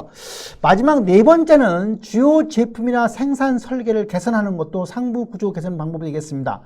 제품 개발 또는 상품화에 대한 설계를 재검토하거나 생산 방법에 대한 개선을 통해서 고객의 다양한 요구를 충족을 하는 것은 물론이거니와 공급사슬 전체 비용과 제품 수명주기를 단축하고자 하는 방법도 상부 구조 개선 방법의 네 번째 방식이 되겠습니다. 다음은 이제 상부 구조 개선 방법이 아니고 하부 구조 개선 방법에 관한 운영 개선 방법이 되겠습니다. 첫 번째는 공급사슬 내의 상호 협력 체제를 구축하는 것입니다. 공급사슬 전체 최적화를 추구하는 개념인데요. 다시 말하면 공급사슬 내 각 조직체들은 전체가 사실상 하나의 조직체처럼 기능함으로 해서 최적의 대응을 하도록 하는 것입니다. 이때 우리가 고려해야 할 요인은 뭐니 해도 공동협력에 의한 제품 및 서비스를 개발하는 것이 내용이 되겠습니다. 두 번째는 정보 시스템의 통합입니다. 공급사슬 내의 각 조직체들이 관련 정보들을 실시간 리얼타임으로 상호 공유하게 해서 활용함으로 해서 전체 공급사슬의 효율성을 가져올 수 있도록 하는 것이 정보 시스템의 통합 내용이 될 것이고요. 세 번째는 상호 기능팀의 활용입니다. 우리가 이런 상호 기능팀을 활용하는 목적은 기업 내의 여러 부서와 팀의 기능이 상호 다름에 따라서 상호 이해 부족에서 오는 문제점을 해결하는 방법이 되겠습니다. 네 번째는 준비 시간의 감축입니다. 공급사슬에 있어서 설비 교체나 생산의 전환을 위한 준비에 대한 시간을 단축하게 되면 정지 없이 생산을 지속해서 운영 효율성을 높일 수 있는 특징을 갖게 됩니다. 다음은 SCM의 구축 방법입니다. SCM을 추진하는 방향을 수립해야 되는데 SCM 추진에 대한 목표와 방향을 설정하고 목표를 구체적으로 수립하는 얘기입니다. 순서는 첫 번째 SCM의 추진 방향을 수립한다. 두 번째는 실행 계획을 수립한다. 세 번째는 업무 실행 및 시스템 계획을 촉진한다. 그리고 정착 및 운영한다. 그리고 마지막으로 평가 및 개선을 실행하는 단계가 바로 SCM 구축 단계가 되겠습니다. 이렇게 해서 11주차 내용을 마치고 12주차 공급 사슬의 재고 관리 내용을 공부하도록 하겠습니다. 첫 번째가 자재 관리와 구매 결정에 대한 내용입니다. 자재 관리 개념입니다. 자재, 영어로 우리가 머티리얼이라고 하는데요. 이 자재의 개념입니다. 우리가 생산의 3요소의 3M 공부할 때 맨 머신, 머티리얼 그랬죠. 이 머티리얼 자재입니다. 자재라고 하는 개념의 광의의 개념은 뭐냐? 생산 시스템을 구성하는 물적, 인적 요소를 포함한 광의의 개념이 바로 자재입니다. 그래서 예를 들면 토지도 자재가 되는 것이고요. 건물도 자재가 되는 것이고요. 기계 공구와 같은 물적 시설도 자재라고 할 수가 있습니다. 반면에 협의의 자재라고 하면 제조를 위해서 직접 간접적으로 투입해야만 하는 로 머티리얼, 원료와 재료를 일컫습니다. 이때 재료라고 하는 것은 자연으로부터 직접 간접으로 채취한 것이고 가공에 의해서 형태나 질이 크게 변화되지 않는 것은 재료라고 합니다. 예를 들면 철광석이나 솜이나 뉘에 고치는 재료라고 하고 원료라고 하면 가공이나 제조하기에 의해서 질이 형태가 크게 변화하는 거니까 뭐 페트롤 원유 같은 것은 어떤 크게 변화하는 거죠. 그래서 우리 것은 원료라는 표현을 쓸 수가 있는 것입니다. 자재 관리의 의미와 내용과 관련해서 원료비 절감에 중요한 기능이 있습니다. 우리가 원재료비를 줄이려고 하면 첫 번째 구매가 상당히 중요한 역할을 하니까 요새는 회사에서 구매 부서가 전략적으로 상당히 중요한 부서로 각광을 받는 시대에 도래되었습니다. 두 번째는 공급품에 대한 어떤 통제를 잘하는 것도 어떤 그 원가 절감에 도움이 되고요. 생산품의 재고 통제를 잘 관리하는 것, 또 리시빙, 어떤 원자재를 어떤 우리가 받는 거, 인수 가능하는 거, 또는 운반하는 거, 이런 것도 전부 다 원재료 절감의 중요한 기능의 영역에 속한다고 볼 수가 있습니다. 자재관리 조직을 보면 크게 분권적 자재관리 조직과 직권적 자재관리 조직으로 구분할 수가 있습니다. 우리가 자재관리를 전담하는 부서를 여러 부서에 분산시켜 놓으면 분권적 자재관리 조직이 되는 것이고 직권적 자재관리 조직이라는 것은 자재관리의 기능을 조직의 어떤 특정 부서에다가 전담시키게 되면 우리는 직권적 자재관리 조직이라고 명명을 하게 되는 것입니다. 우리가 구매할 때도 집중 구매 방침과 분산 구매 방침이 있다고 설명을 드렸습니다. 집중 구매 방법이라고 하는 것은 자재 주문을 한 곳에다가 집중을 해서 구매하게 되는 게 바로 집중 구매 방법이고, 분산 구매 방법은 기업의 각 부서에서, 즉 소요되는 자재를 독립적으로 분산시켜서 구매하게 되면 우리는 분산 구매 방침이 되겠습니다. 그런데 즉 집중 구매를 하게 되면 어떤 이점이 있을까? 첫 번째는 디스카운트를 받기 때문에 단위당 자재 가격이 저렴하다는 점이고, 구매 자재를 표준화해서 보다 유리한 구매가 되는 점이 집중 구매 방법이 가지는 이점이 되겠습니다. 하지만 단점도 있습니다. 집중 구매 방법이 가지는 단점에는 신속한 구매가 어렵다는 점이죠. 두 번째는 소량으로 구매하는 경우에 오히려 그걸 모았다가 하면 뭐 비용이 더 들어갈 수 있는 점도 있고, 각 분야의 특수한 사항을 다 고려하기가 힘든 점도 단점이라고 할 수가 있습니다. 또 구매 중에서 당용 구매 방침이라는 개념이 있습니다. 이 당용 구매 방침은 바로 단기적으로 필요할 때마다 필요한 양만큼만 구매해서 재고로 남기지 않고 우리가 사용하는 것이 원칙으로 한다면 당용 구매 방침이 되는 것이고, 평균 가격에 의한 구매 방침은, 평균 가격이라는 것은 그 중에서 비교적 시장 가격이 변동하는 것 중에서 가장 낮은 가격, 가장 유리한 가격에 구매하는 방법이 바로 평균 가격에 의한 구매 방침이니까 상식적으로 생각하는 개념하고는 좀 다르게 이해할 필요가 있는 것이고요. 상호 구매 방침은 상호 구매 협약에 의해서 기업 상호 간에 생산되는 생산품을 상호 구매하기로 결정해서 이루어지는 게 바로 상호 구매 방침에 대한 개념이 되겠습니다. 우리가 공급자 선정, 즉 전략적 발주가 요즘에 상당히 중요한 과제로 등장을 하고 있는데, 공급자를 선정할 때 어떤 요인들이 상당히 중요할까를 우리가 잘 공부를 해야 될 필요가 있습니다. 결국은 제품 기술과 공정 기술에 대한 개념, 기술과 정보의 공유 의지에 대한 개념, 품질, 원가, 신뢰성, 주문 시스템과 주문 사이클 타임, 생산 능력, 의사소통 역량, 입지 서비스, 이런 것들을 재반 고려해서 공급자를 잘 선정해야 됩니다. 공급자를 한번 선정했다가 끝나는 것은 아니고 계속해 주기적으로 발전시켜 나가야 되는 것이고, 시작할 때는 국내에서만 공급자 선정했지만 이제 점점 기업이 대규모화되고 커져서 경쟁력을 갖기 위해서는 내자 구매뿐만 아니라 예자 구매까지를 다 고려해야 되는 거니까 공급자 선정 부문이 요즘에 대기업에서는 상당히 중요한 핫 이슈로 등장하게 되었습니다. 단수 공급자가 유리한 경우도 있습니다. 그래서 단수 공급자 조달이 선호되는 이유는 좋은 관계를 구축할 수 있는 이유가 될 것이고요. 품질의 변동을 줄일 수 있는 점, 원가 절감, 수수의 경제성, 소량 구매 등등에서는 단수 공급자 조달이 선호가 되는 이유입니다. 반면에 복수 공급자 조달이 선호되는 이유는 생산 능력이 부족하거나, 단수로는 공급 장애의 위험을 분산한다거나 경쟁을 촉진한다거나, 또는 사업상의 특별한 배려라고 하는 차원에서 복수 공급자의 조달이 어쩔 수 없는 경우가 있을 수도 있는 것입니다. 세 번째, 우리 재고 관리와 관련해서는 재고 모형입니다. 재고의 유형에는 크게 종속 수요와 독립 수요가 있습니다.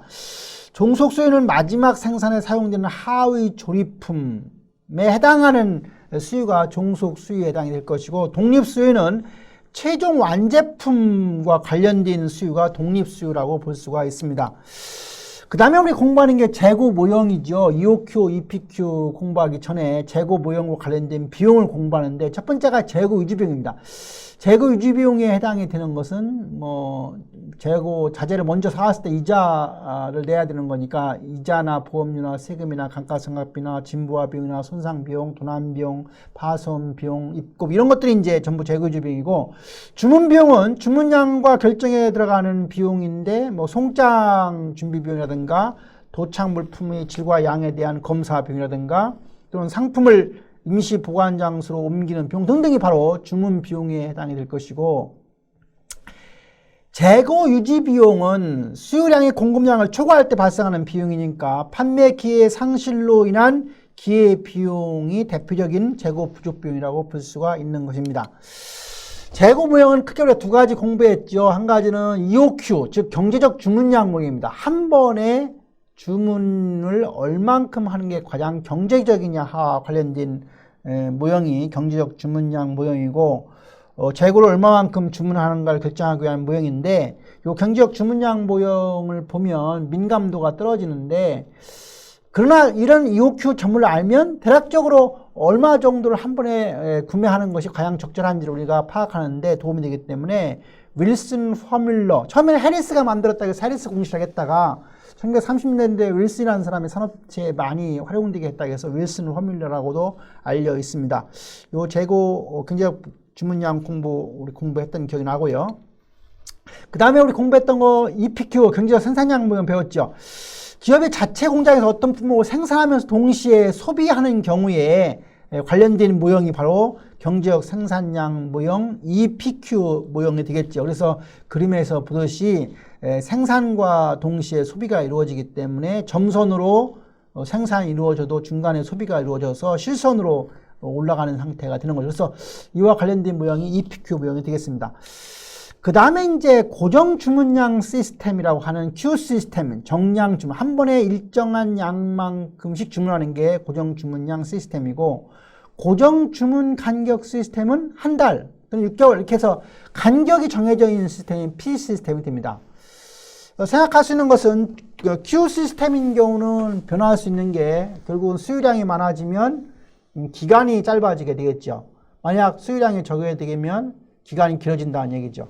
반면에 P 시스템은 기간이 정해져 있기 때문에 수요량이 적으면 양이 달라지는 거죠. 수요량이 많다는 얘기는 양이 많아지는 게 될 것이고, 수요량이 적어지면 기간은 일정하기 때문에 양을 적게 발주한다는 얘기가 되겠습니다. 그래서 고정 주문량 시스템과 관련해서 이 ROP 재주문점을 정할 때 어떤 요인들이 게재가 되느냐. 첫 번째는 수요일. 하루에 몇 개씩 쓰느냐 하는 게 수요일과 관련된 것이고, 조달 기간이 뭐 일주일이냐 한 달이냐 그 조달 기간 일타임도 해당이 될 것이고요. 그리고 이런 수요나 조달 기간이 얼만큼 변동하느냐, 일정하지 않죠. 항상 우리가 확률 분포를 그리기 때문에 이러한 조달 기간의 변동 정도도 해당이 될 것이고, 또 우리가 이걸 수행하는 사람이 재고 부족을 어느 정도 위험을 감내할 것이냐, 이 네 가지 요소가 결국은 고정 주문량 시스템을 결정할 때 ROP를 정할 때 게재되는 요소가 되겠습니다. 우리가 수요와 조달 기간이 모두 일정한 경우에 재주문점이라고 하는 것은 ROP는 D 곱하기 LT가 됩니다. D는 일일 수요량이 될 것이고 LT는 일타임이 되겠습니다. 반면에 수요와 조달 기간이 다양한 경우에 재주문점이라고 하면 안전재고량, 세프티 스탁, 버퍼 스톡만큼이 더해지는 거죠. 그래서 조달 기간 동안의 평균 수요 플러스 안전재고를 더해서 구하면 되겠습니다. 반면에 서비스 기업이라고 하면 서비스 수준이라고 하는 측면을 우리가 고려를 해야 됩니다. 그래서 서비스 수준이 95%라고 하면 그 재고 부족 위험을 얼만큼 우리가 감내할 것이냐. 그러니까 95%를 충족하고 5%를 감내할 것. 이런 것도 이 서비스 수준도 결국은 그 양을 결정하는데 우리가 ROP를 결정하는데 게재되는 요소가 되겠습니다. 그래서 고객에 대한 서비스 수준이 주어진 경우의 모형은 결국은 마지막에 우리 정규분포에서 G스코어 값 공부했는데 결국은 D라고 하는 변동량 또 LT라고 하는 변동량을 표준 편차를 해서 우리가 G스코어에 곱해가지고 그 버퍼 스톡 안전 재고를 우리가 안전 세프티 스탁을 갖다가 구하는 방식이 바로 그 공식이 되겠습니다. 고정 주문 간격 시스템을 구하는 주문량은 여기에 표에서 이것도 그림에서 보듯이 검토 기간 동안의 평균 수에다가 안전 재고를 더해서 재주문 시 남은 재고를 빼가지고 우리가 고정 주문 간격 시스템의 주문량을 결정하게 됩니다.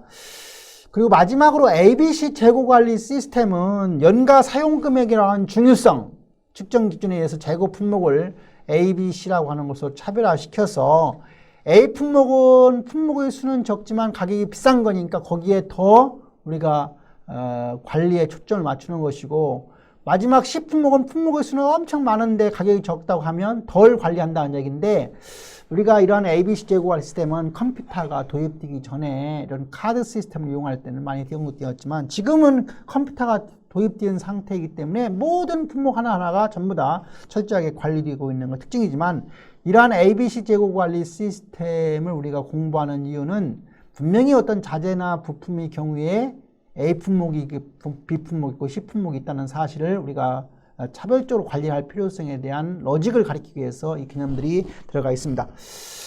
이렇게 해서 우리가 12장 내용을 마치고 이제 우리가 13주차 전사적 자원 관리에 대한 내용을 리뷰해 보도록 해보겠습니다. 첫 번째 자재 소요 계획의 개념입니다. MRP라고 하는 개념이죠. MRP. 그래서 자재 소요 계획이라고 하는 것은 우리가 EOQ나 주문점 산정을 기초로 하는 전통적 재고 통제 기법의 약점을 보완한 게 바로 자재 소요 계획이 되겠습니다.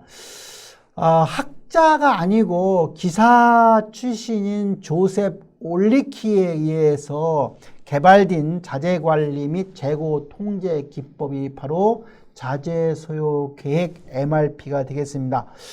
오늘날 제조 환경을 보면 조립 중심의 제조가 일반적입니다. 즉 사내 또는 사외로부터 자재나 부품을 조달해서 조립하는 방식을 취한다는 얘기입니다. 따라서 자재 수요라고 하는 것은 상위 품목 수요에 종속적인 품목들이 많다는 사실입니다. 또 한 가지는 자재 수요의 발생 시점이 디스크리트 단속적이라고 하는 상황입니다. 즉 자재 수요가 덩어리 수요, 즉 럼시 디맨드의 형태를 취한다. 하나가 아니라 뭐 100개, 200개 이렇게 우리가 덩어리 수요를 취한다고 하는 점입니다. 빌 오브 머티리얼이라고 하는 자재 명세서에 의한 자재 소요량을 결정한다는 점입니다. 즉 언제 얼마나 필요한가에 대한 net requirement, 즉 순소요량을 결정할 수 있다고 하는 사실입니다. 자재 소요 계획 MRP에 대한 개념을 정의해보면 제품에 소요되는 모든 구성품 및 자재의 어떤 구매 주문과 작업 명령을 위한 컴퓨터화된 자재 관리 및 재고 통제 기법을 우리는 자재 소요 계획이라고 정의할 수 있습니다. 그 자재 소요 계획도 몇 가지가 있는데요. 단순 자재 소요 계획이라고 하는 것은 자재 소요량을 구한 뒤에 발주 계획을 수립하는 방식이고, 반면에 클로즈드 루프 MRP라고 하는 폐쇄형 자재 소요 계획은 생산 능력, 캐파시티 플래닝까지를 고려한 MRP를 우리는 폐쇄형 자재 소요 계획이라고 변명합니다. 반면에 이 MRP가 발전이 되어서 MRP2라고 하는 걸로 발전이 되는데요. MRP는 Material Requirement Planning이라 했고, MRP2라고 한 이유는 M이 Material이 아니라 Manufacturing, R이 Requirement가 아니라 Resource. 그래서 Manufacturing Resource Planning이 MRP2의 개념입니다. 그래서 MRP2는 모든 제조 자원을 통합적으로 계획하고 통제하는 관리 시스템을 우리는 제조 자원 계획이라고 명명합니다. 이런 제조 자원 계획이 발전해서 ERP로 발전했죠. 그래서 MRP, MRP2, ERP로 발전이 되는데, ERP는 Enterprise Resource Plan이라고 해서 전사적 자원 관리가 되겠습니다. 즉 전사적 자원 관리 ERP라고 하는 개념은 기업 전체의 경영 자원을 최적으로 활용하기 위해서 구매하고 생산하고 물류하고 마케팅, 회계 등의 업무 기능을 통합한 정보 시스템을 우리는 ERP라고 명명을 하게 됩니다. 이와 같은 자재 소요 계획의 기본적인 요소에는 세 가지가 있습니다. 앞에서 생산 계획에서 배웠던 대생산 일정 계획이라고 하는 MPS가 있고요. 이 MPS는 완제품이나 혹은 최종 품목에 관한 세부 생산 계획을 일컫습니다. 두 번째는 자재 명세서 Bill of Material BOM입니다. 이 자재 명세서라고 하는 것은 최종 품목을 구성하는 구성품, 즉 원자재나 부품이나 중간 조립품 간의 종속 관계, 상호가 어떤 관계를 표현하는 것이 바로 자재 명세서가 되고, 세 번째는 재고 기록 파일이 됩니다. 재고 기록 파일은 뭐냐면 각 제품과 구성품의 보유 재고량하고 주문장 등의 재고 관련 자료를 얘기합니다. 즉 리드타임이나 안전 재고 수준에 관한 정보도 여기에 들어가 있습니다.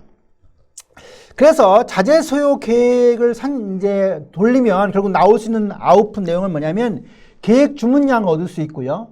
계획 주문 발주기를 얻을 수 있고 또 계획 납기일을 얻을 수가 있게 됩니다. 자재 소요 계획과 관련된 세 가지 요소 대생산 일정 계획을 좀 더 자세히 설명하면 총괄 생산 계획을 기초로 해서 완제품의 생산량하고 생산 시기를 결정하는 생산 계획이 바로 대생산 일정 계획인데, 일반적으로 대생산 일정 계획은 6주 내지 8주간의 주별 생산 계획으로 만들어집니다. 그래서 대생산 일정 계획은 계획 기간 동안 최종 품목이 언제, 얼마만큼 주문 혹은 생산되어야 할 것인지가 나타낸 표가 바로 대생산 일정 계획이 되는 것이고요. 생산 환경의 변화에 따라서 계획 기간별로 좀 변경이 가능합니다. 그래서 이 총괄 생산 계획을 보면 수요 예측과 자원 계획에 의해서 총괄 생산 계획이 수립이 되고, 이 총괄 생산 계획이 MPS에 영향을 주고, MPS는 계략적인 생산 능력 계획, 아까 라프카 캐파시티 플래닝과 연동된다고 그랬죠. 그리고 이 MPS가 MRP의 투입 요소가 되대요. 그래서 이 MRP는 세부 능력 계획하고 연동이 되고, 이 MRP에 의해서 구매가 이루어지고 현장 통제가 이루어지는 과정을 가지게 됩니다.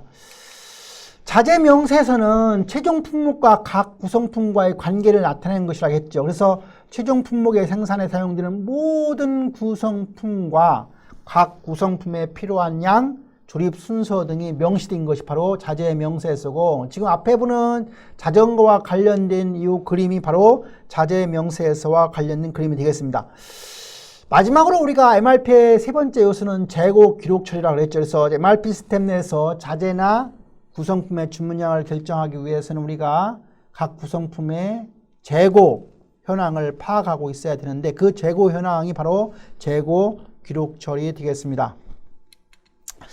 자재 소요 계획의 시점 관행이라고 하는 게 있었어요. 그래서 우리가 시간대라고 하는 것은 일반적으로 MRP는 일주 단위였었죠. 일주 단위. 그리고 그 전제 어떤 그 과정을 보면 주문은 항상 시간대 초기에 발생한다고 하는 것을 전제로 했고, 주문은 시간대 초기에 배달되는 걸로 봤고요. 수요는 시간대 기말까지 충족이 되는 걸로 봤습니다. 그래서 주문은 월요일 아침 8시에 이루어지고, 주문이 이루어진 것이 배달되는 것도 월요일 아침에 이루어지고, 그 수요는 월요일부터 금요일까지, 월요일부터 금요일 말까지 충족되는 것으로 전제한다는 사실입니다.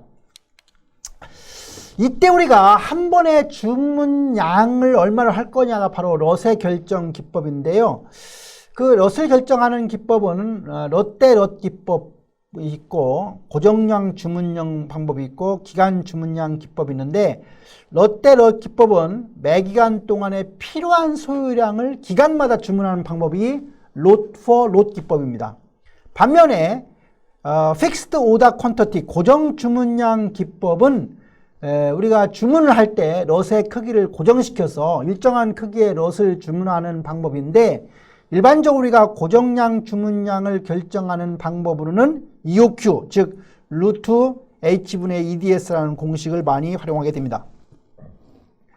세 번째는 우리가 피리어드 오더 퀀터티에서 기간 주문량 기법 공부했습니다. 그래서 일정한 기간 동안에 필요한 소량을 모아서 한 번에 주문하는 방법이 기간 주문량 기법입니다. 그래서 기간 주문량으로 많이 쓰는 것은 EOQ를 갖다가 기간당 평균 수요로 나누어서 많이 활용되는 것이 일반적입니다. 다시 한번 우리가 지난번에 배웠지만 그 럿 크기 결정분 기법에 대한 예를 보도록 하겠습니다. 요 테이블이 지금 그 MPS 테이블이 되고, 주문 비용은 5만 원이고 재고 유지 비용은 1,000원으로 되어 있습니다. 롯대 럿 기법으로 한다는 이야기는 지금 가장 첫 번째 나와 있는 35, 20, 0, 75 이 줄이 이제 MPS에 나와 있는 총 소요량에 대한 내용이죠. 그래서 35 이렇게 표시했을 때 롯과 롯이니까 1기간에 35니까 계획 주문 입구도 30이 들어오는 거예요. 35. 이건 뭐 전제가 리드타임이 없다고 하는 걸 전제로 하니까 35가 들어와 35가 쓰는 거죠. 20이 들어와서 20을 쓰고 75가 들어와서 75를 쓰고 이렇게 하니까 지금 보유 재고는 하나도 없죠. 그 보유 재고는 항상 0으로 되어 있습니다. 그래서 몇 번 주문했는지 보세요. 한 번, 두 번, 세 번, 네 번, 다섯 번 해서 7번 주문했으니까 7번 곱하기 한 번 주문할 때 5만 원 들어가니까 5치 35, 35만 원이 들어갔고, 재고유지 비용은 빵이니까 1,000원을 곱했지만 빵이니까 결국은 35만 원이 총 비용이었습니다. 반면에 고정 주문량 fixed order quantity는 EOQ 가지고 한다 그랬죠. 그래서 EOQ를 이제 계산해 보니까 아마 이게 55였던 것 같아요. 그래서 1기간, 2기간을 합하니까 35, 20인데 55로 하면 1, 2, 3기간 커버가 됐네요. 근데 4기간은 75니까 55로는 안 되니까 55의 2배인 110을 주문했어요. 그래서 110을 주문해서 75로 쓰면 남았죠. 35만큼이 남았어요. 그 35만큼 남은 것을 6주 기간에 20을 쓰니까 15만큼 남았고요. 15를 가지고 7기간에 35를 충족을 못 시키니까 또 55를 주문했죠. 그래서 15하고 55를 더하면 70이 되니까 35를 빼면 35가 됐고요. 35를 가지고 8기간에 40을 충족할 수 없으니까 또 55를 주문했어요. 그래서 55, 35 더하면 90이 되니까 90에 40을 빼면 50이 되고 9기간에 필요한 45를 50에서 45 빼면 5가 남습니다. 그래서 주문은 몇 번 했습니까? 한 번, 두 번, 세 번, 네 번 했어요. 그래서 4에다가 5만 원을 곱해서 20만 원이 되었고 예상 보유 재고량에 나와 있는 20, 35, 35, 15, 35, 40도 다 더하니까 195개가 되어서 하나당 1,000원씩 해서 19만 5천 원 해서 총 비용은 39만 5천 원으로 좀 앞바이보다는 올라갔습니다. 기간 주문량 POQ, Period Order Quantity 방식은 지금 묶은 거예요, 기간을요. 근데 앞에 가만히 보면 1, 2, 3을 묶어서 55를 했고요. 4, 5를 묶어서 75를 했고요. 6, 7을 묶어서 55를 했고요. 8, 9를 묶어서 85를 했어요. 그러면 주문을 몇 번 이루어요? 4번 이루어졌죠. 4번 곱하기 5만 원씩 해서 20만 원이 들어갔고요. 지금 재고량을 보니까 1기간에 남아있는 20, 그 다음에 6기간에 남아있는 35, 8기간에 남아있는 45, 3번 남았네요. 그래서 35 더하기 45 더하기 20이니까 100개가 남아서 100개 곱하기 1,000원이니까 10만원에서 30만. 그래서 지금 세 가지 비교해 보니까 기간 주문량 기법이 총 비용이 30만원으로 가장 적음을 알 수 있었습니다. 럭크기 결정과 MRP 시스템에서는 조셉 몰리키라고 하는 사람의 책에서도 여러 가지 이야기를 하고 있는데 일반적으로 하위 수준에서는 소요량이 안정화되어 있기 때문에 상위 단계에서는 FOQ, 그러니까 Fixed Order Quantity 방법이 좋고 하위 단계에서는 Period Order Quantity 방법이 좋다라고 이렇게 제시를 했고요. 올리키도 똑같이 준비 비용이 중요한 경우는 POQ를 사용하고 그거 이외에는 롯 방식을 이용하면 큰 문제가 없겠다는 것은 일반적인 것들을 제시했습니다. 다음은 ERP 시스템의 개념과 특징입니다. ERP 시스템의 발전 과정은 앞에 잠깐 설명했듯이 MRP에서 MRP2로 ERP로 발전해 왔습니다.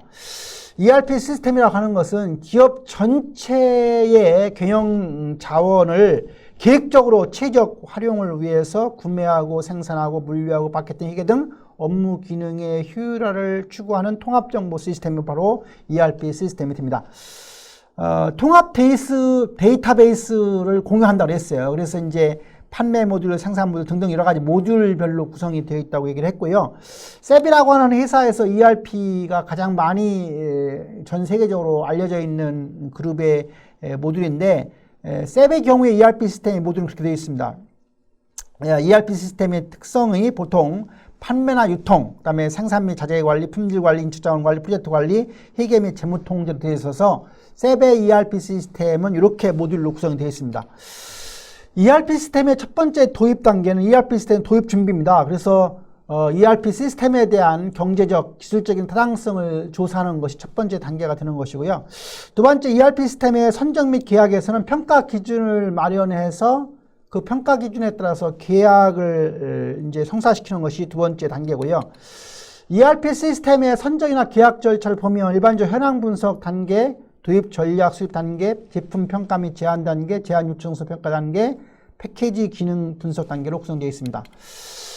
다 반면에 ERP 시스템 구축 단계를 보면 첫 번째는 시스템을 분석하는 단계입니다. 그래서 현재 업무 환경 요인을 현황을 파악하는 단계가 첫 번째 시스템 분석 단계고요. 두 번째는 시스템을 설계하는 단계입니다. 개선된 업무 프로세스 실행을 위한 시스템을 설계하는 것이 두 번째 단계고요. 시스템을 구축하는 단계는 업무의 재설계와 ERP 패키지의 모듈과의 조화를 이룬다거나 새로운 시스템화를 하는 것입니다. 마지막으로는 시스템을 구현하는 단계로 새로운 시스템의 어떤 시험적 운영이나 문제점을 개선하고 활로화하는 단계가 바로 시스템 구현 단계가 되겠습니다. 이렇게 해서 13주차 내용을 마치고 마지막 14주차 적시 생산 시스템과 린 생산 시스템을 보도록 하겠습니다. 적시 생산 시스템의 개념입니다. Just in time 시스템의 개념과 배경을 보면 첫 번째, 적시 생산 시스템이라고 하는 것은 제품 생산에 요구되는 부품이나 자재를 필요한 시기에 필요한 수량만큼만 조달해서 근본적으로 낭비적 요소를 근본적으로 제거하려고 하는 생산 시스템을 우리는 Just in time 시스템, JIT 시스템이라고 명명합니다. 이 JIT 시스템은 1950년대 중반에 일본 도요타 자동차 회사에서 개발되어서 세계적으로 보급되고 있는 추세에 있습니다. Just in time 시스템의 어떤 생성 배경을 보면 일본이라고 하는 기업의 경영 환경과 밀접하게 관련되어 있습니다. 일본도 우리나라처럼 일본의 국토 면적이 상당히 협소하고요. 일본도 부존 자원이 많은 나라가 아니라고 하는 사실이고, 낭비를 제거하려고 하는 일본의 기업 문화, 제가 수업 시간에 마지막 남은 밥알 한 알이라고 하는 표현을 통해서 일본 사람들은 낭비를 상당히 제거하려고 하는 어떤 그 속성, 성격을 가지고 있죠.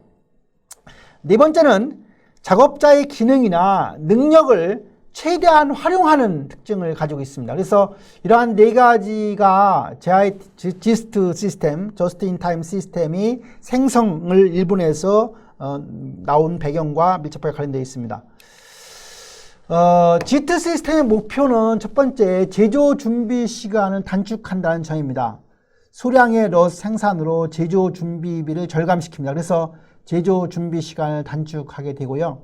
두 번째는 재고를 감소시킵니다. 그래서 자재를 필요한 시기에 필요한 양만큼을 조달한다는 점입니다. 바로 이걸 통해서 재고를 크게 감축한다는 특징을 가지고 있습니다. 세 번째는 리드 타임의 단축입니다. 럿의 크기를 축소한다는 점입니다. 그래서 제조 준비 시간을 단축하고 생산 리드 타임을 단축하게 됩니다. 네 번째는 자재 취급 노력을 경감시킵니다. 자재를 현장에 보관하지 않고 직접 자재 취급을 용이하게 하기 위해서 현장에다 갖다 놓으니까 이동이나 어떤 검사가 검사조차를 하지 않습니다. 재고 수준을 최소화를 통해서 자재 저장 공간을 축소시키는 특징 같습니다. 다섯 번째는 불량품을 최소화합니다. 자재를 직접 생산 라인에 투입하게 해서 완벽한 품질 수준을 유지하게 하는 것도 Just in 시스템의 특징이 되겠습니다. 다음은 간반 시스템을 활용합니다. 다시 말하면 JIT라고 하는 시스템은 간반이라고 하는 것을 활용하게 됩니다. 컴퓨터를 기저로 하지 않고 간반이라고 하는 우리말로는 널빤지라고 하는 의미를 갖는 어떤 표딱지 같은 의미를 갖습니다. 간반 시스템은 생산 지시에 따라서 생산과 자재의 운반, 즉 수량, 시기, 방법 등을 통제하는 방법을 따르게 됩니다. 그 간반의 종류에는 두 가지가 있습니다. 생산 간판과 인출 간판이 되는데요. 생산 간판은 생산 지시 카드의 의미를 갖습니다. 그 생산 간판에 쓰여있는 정보는 첫 번째 부품 번호, 부품명, 저장 장소, 컨테이너의 크기가 들어가 있습니다. 인출 간판 W 그 간판 정보에는 그 부품 번호, 부품명, 컨테이너의 크기, 컨테이너 유형, 발행 번호가 들어가 있는데, 다시 말하면 인출 간판은 자재가 공급되었음을 의미하는 거니까 이제 갖다 써라 하는 의미를 갖습니다. 생산 간판은 생산일지 이만큼 생산하라고 하는 생산 지시의 의미를 갖는 것이고요. 그래서 이런 간반이나 컨테이너 수의 결정이라고 하는 것은, 즉 재고라고 하는 것은 반드시 컨테이너의 수, 컨테이너의 크기나 컨테이너의 수가 결정되기 때문에, 즉 컨테이너의 크기나 수를 줄이게 되면 재고는 자연적으로 감소되게 되어 있습니다. 간반 시스템의 운용과 규칙입니다. 우리가 간반 시스템을 운용하는 그 규칙은 6가지가 있습니다. 중요한데요. 각 자재 컨테이너에는 반드시 간판이 부착되어 있고, 그 간판 부착에 의해서 결국은 이제 지시의 의미를 갖습니다. 생산 라인은 부품을 제작하는 작업장으로부터 자재를 인출한다는 점이고요. 세 번째는 자재 컨테이너라고 하는 것은 인출 간판이 없이는 저장소 밖으로 절대로 이동되어서는 안 된다고 하는 의미이고, 우리가 네 번째는 컨테이너는 항상 같은 양의 자재를 거기에 넣게 되어 있고요. 다섯 번째는 결함이 있는 자재가 공정에 들어가서 안 됩니다. 왜냐하면 저스트 인 타임은 근본적으로 불량품을 제로화하는 개념이고, 검사라고 하는 것이 생략되어 있기 때문에 불량품, 즉 결함이 있는 자재가 공정에 들어가서는 절대 안 됩니다. 여섯 번째는 생산량이라고 하는 것은 이 생산 간판의 지시량보다 많아야 한다. 절대로 100개를 생산하라고 하면 101개를 생산해서는 안 된다. 생산하라고 하는 양만큼은 반드시 생산을 해야 된다는 내용이 되겠습니다. 지금 이제 우리가 저스트 인 타임 시스템에 대해서 공부를 했는데요. 이제 이러한 저스트 인 타임 시스템이 이제 그것으로 끝나지 않고 좀 더 발전을 해서 린 생산 방식으로 발전이 되어 갑니다. 제가 수업 시간에 얘기한 것처럼 린, L-E-A-N이라고 하는 것은 어떤 특징을 갖냐면 군더더기가 없는, 낭비가 없는, 야인이라는 뜻인데 결국은 낭비가 없다. 불필요한 군더더기 없다. 그런 뜻입니다. 그래서 린 생산 방식이라고 하는 것은 제품과 서비스의 가치, 그리고 가치의 흐름, 즉 푸시가 아니고 풀 시스템에 의한 작업 흐름, 그리고 완벽성에 의한 낭비 제거의 개념에 바탕을 둔 개념이 바로 린 생산 방식입니다. 따라서 린 생산 방식은 조직 전체 차원에서 보다 적은 자원의 투입으로 보다 큰 가치를 갖는 제품을 설계하고 개발하고 제조하는 시스템으로 정의할 수가 있습니다. 즉 저스트 인 타임 시스템을 기초로 하는 절약형 시스템이 바로 G2 시스템을 기초로 하는 절약형 생산 시스템이 바로 린 생산 방식. 그래서 린 생산 방식은 저스트 인 타임을 이해하지 않고서는 이해할 수 없고, 또 저스트 인 타임 시스템을 활용해서 구현하는 기업, 조직만이 린 생산 방식으로 발전할 수 있는 것입니다. 그래서 우리가 자재 조달이나 제조나 마케팅이나 재무나 회계 등 기업의 생산 활동과 관련되는 전 과정에서 낭비적 요소를 최소화함으로 해서 생산 효율을 극대화하는 생산 방식이 바로 린 생산 방식에 대한 정의가 되겠습니다. 린 생산 방식은 적극적인 고객 만족 활동을 취하는 게 첫 번째 특징입니다. 여러분들 잘 요 세 가지 빨간 글자 잘 공부하면 기말고사에 도움이 될 것입니다.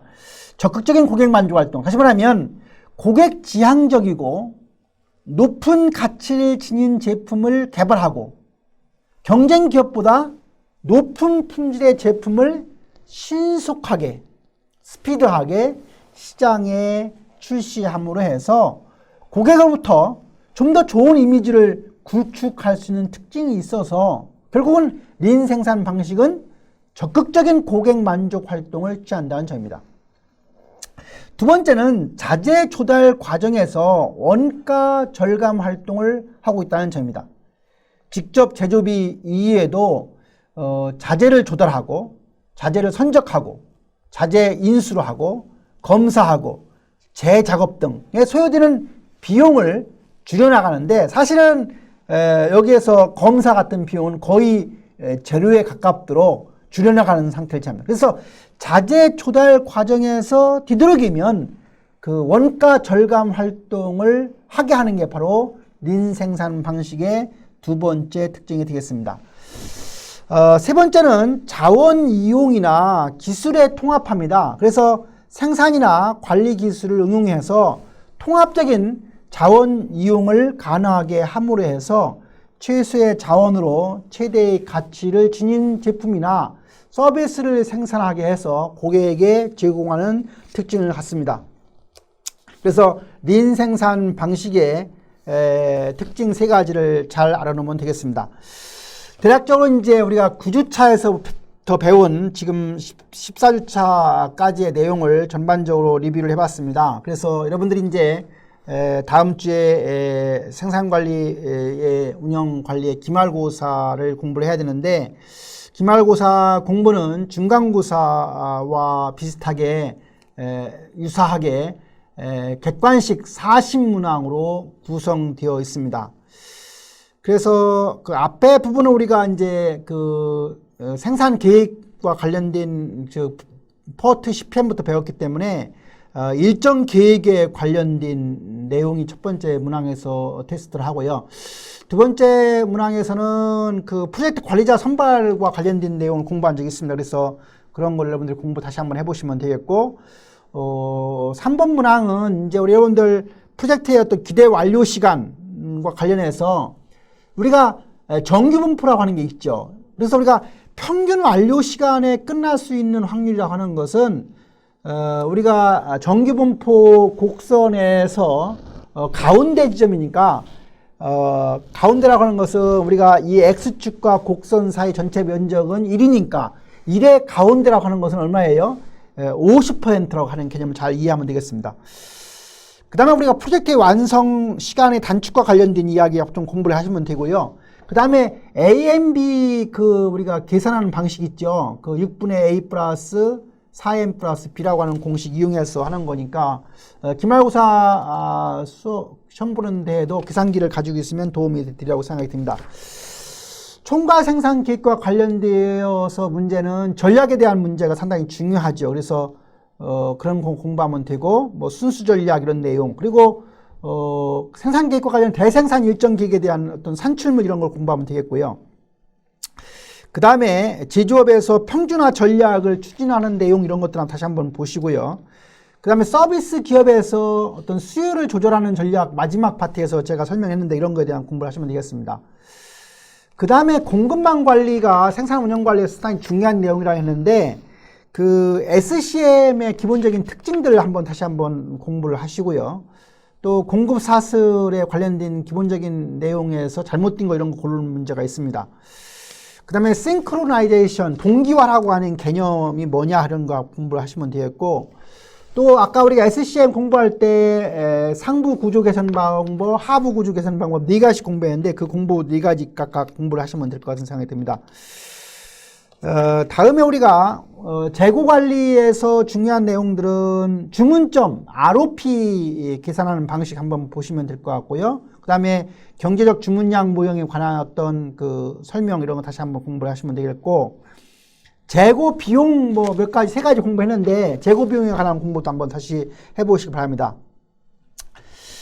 그 다음에 그 EOQ 모형을 이용해서 EOQ량 계산하는 문제 하나 있습니다. 우리가 그 H분의 EDS, 루트 H분의 EDS라고 하는 공식을 써놓고 나서 거기에 재고 유지비, 뭐 주문비, 또 연간 수유량만 넣으면 우리가 루트 H분의 EDS니까 그런 수치 넣어서 푸는 문제가 하나 있습니다.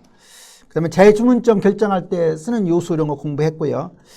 그 다음에 우리가 이제 그 일반적으로 평균 재고량 구할 때 평균 주문량이 얼마가 있다고 하면 항상 우리 고려해야 되는 게 안전 재고량은 다시 별도로 더해야 되는 거죠. 그런 개념들 무슨 내용인가 잘 알 건데 한번 다시 보시고요. 아까 ERP 발전 과정 이런 공부했으니까 다시 한번 보시고요. 그 다음에 이제 적시 생산 시스템, 지스트 시스템에 대한 특징 같은 거 한번 공부해 보시고, 또 MRP와 GIT의 어떤 비교하는 그 표가 있는데 그거 한번 다시 한번 해서 MRP 푸시냐 풀이냐 하는 개념 이런 거 잘 해보시면 될 것 같은 생각이 듭니다. 그 다음에 GIT 개념을 이용할 때 설비 배치 방법이 무엇인가 다시 한번 공부를 해보시고요. 공부 시간에 했는지 안 했는지 모르겠지만 MRP하고 GIT하고 이렇게 믹스하는 개념이 바로 싱크로 MRP라는 게 있습니다. 그래서 이런 싱크로 MRP 개념 잘 이해하시면 문제 푸는데 도움이 되리라고 생각이 듭니다. 그래서 뭐 기말고사도 어렵지 않게 출제가 되었으니까 여러분들 잘 열심히 공부해서 좋은 성과를 이루길 바라고, 또 기말고사 기간까지 그 교과서에 나와 있는 각 장에 나와 있는 종합 사례 문제 뭐 이렇게 간단하게 적었더라고 했는데 그 포털 사이트에 입력하는欄에다가 저한테 직접 보내지 마시고 거기다가 들어가면 제가 평가를 해서 100점 만점에 10점이 들어가 있습니다. 한 학기 동안 생산 운영 관리 공부하느라 대단히 수고가 많았고요. 다음 주 남아있는 기말고사 잘 준비하셔서 좋은 성과를 내길 바랍니다. 그동안 수고 많으셨습니다.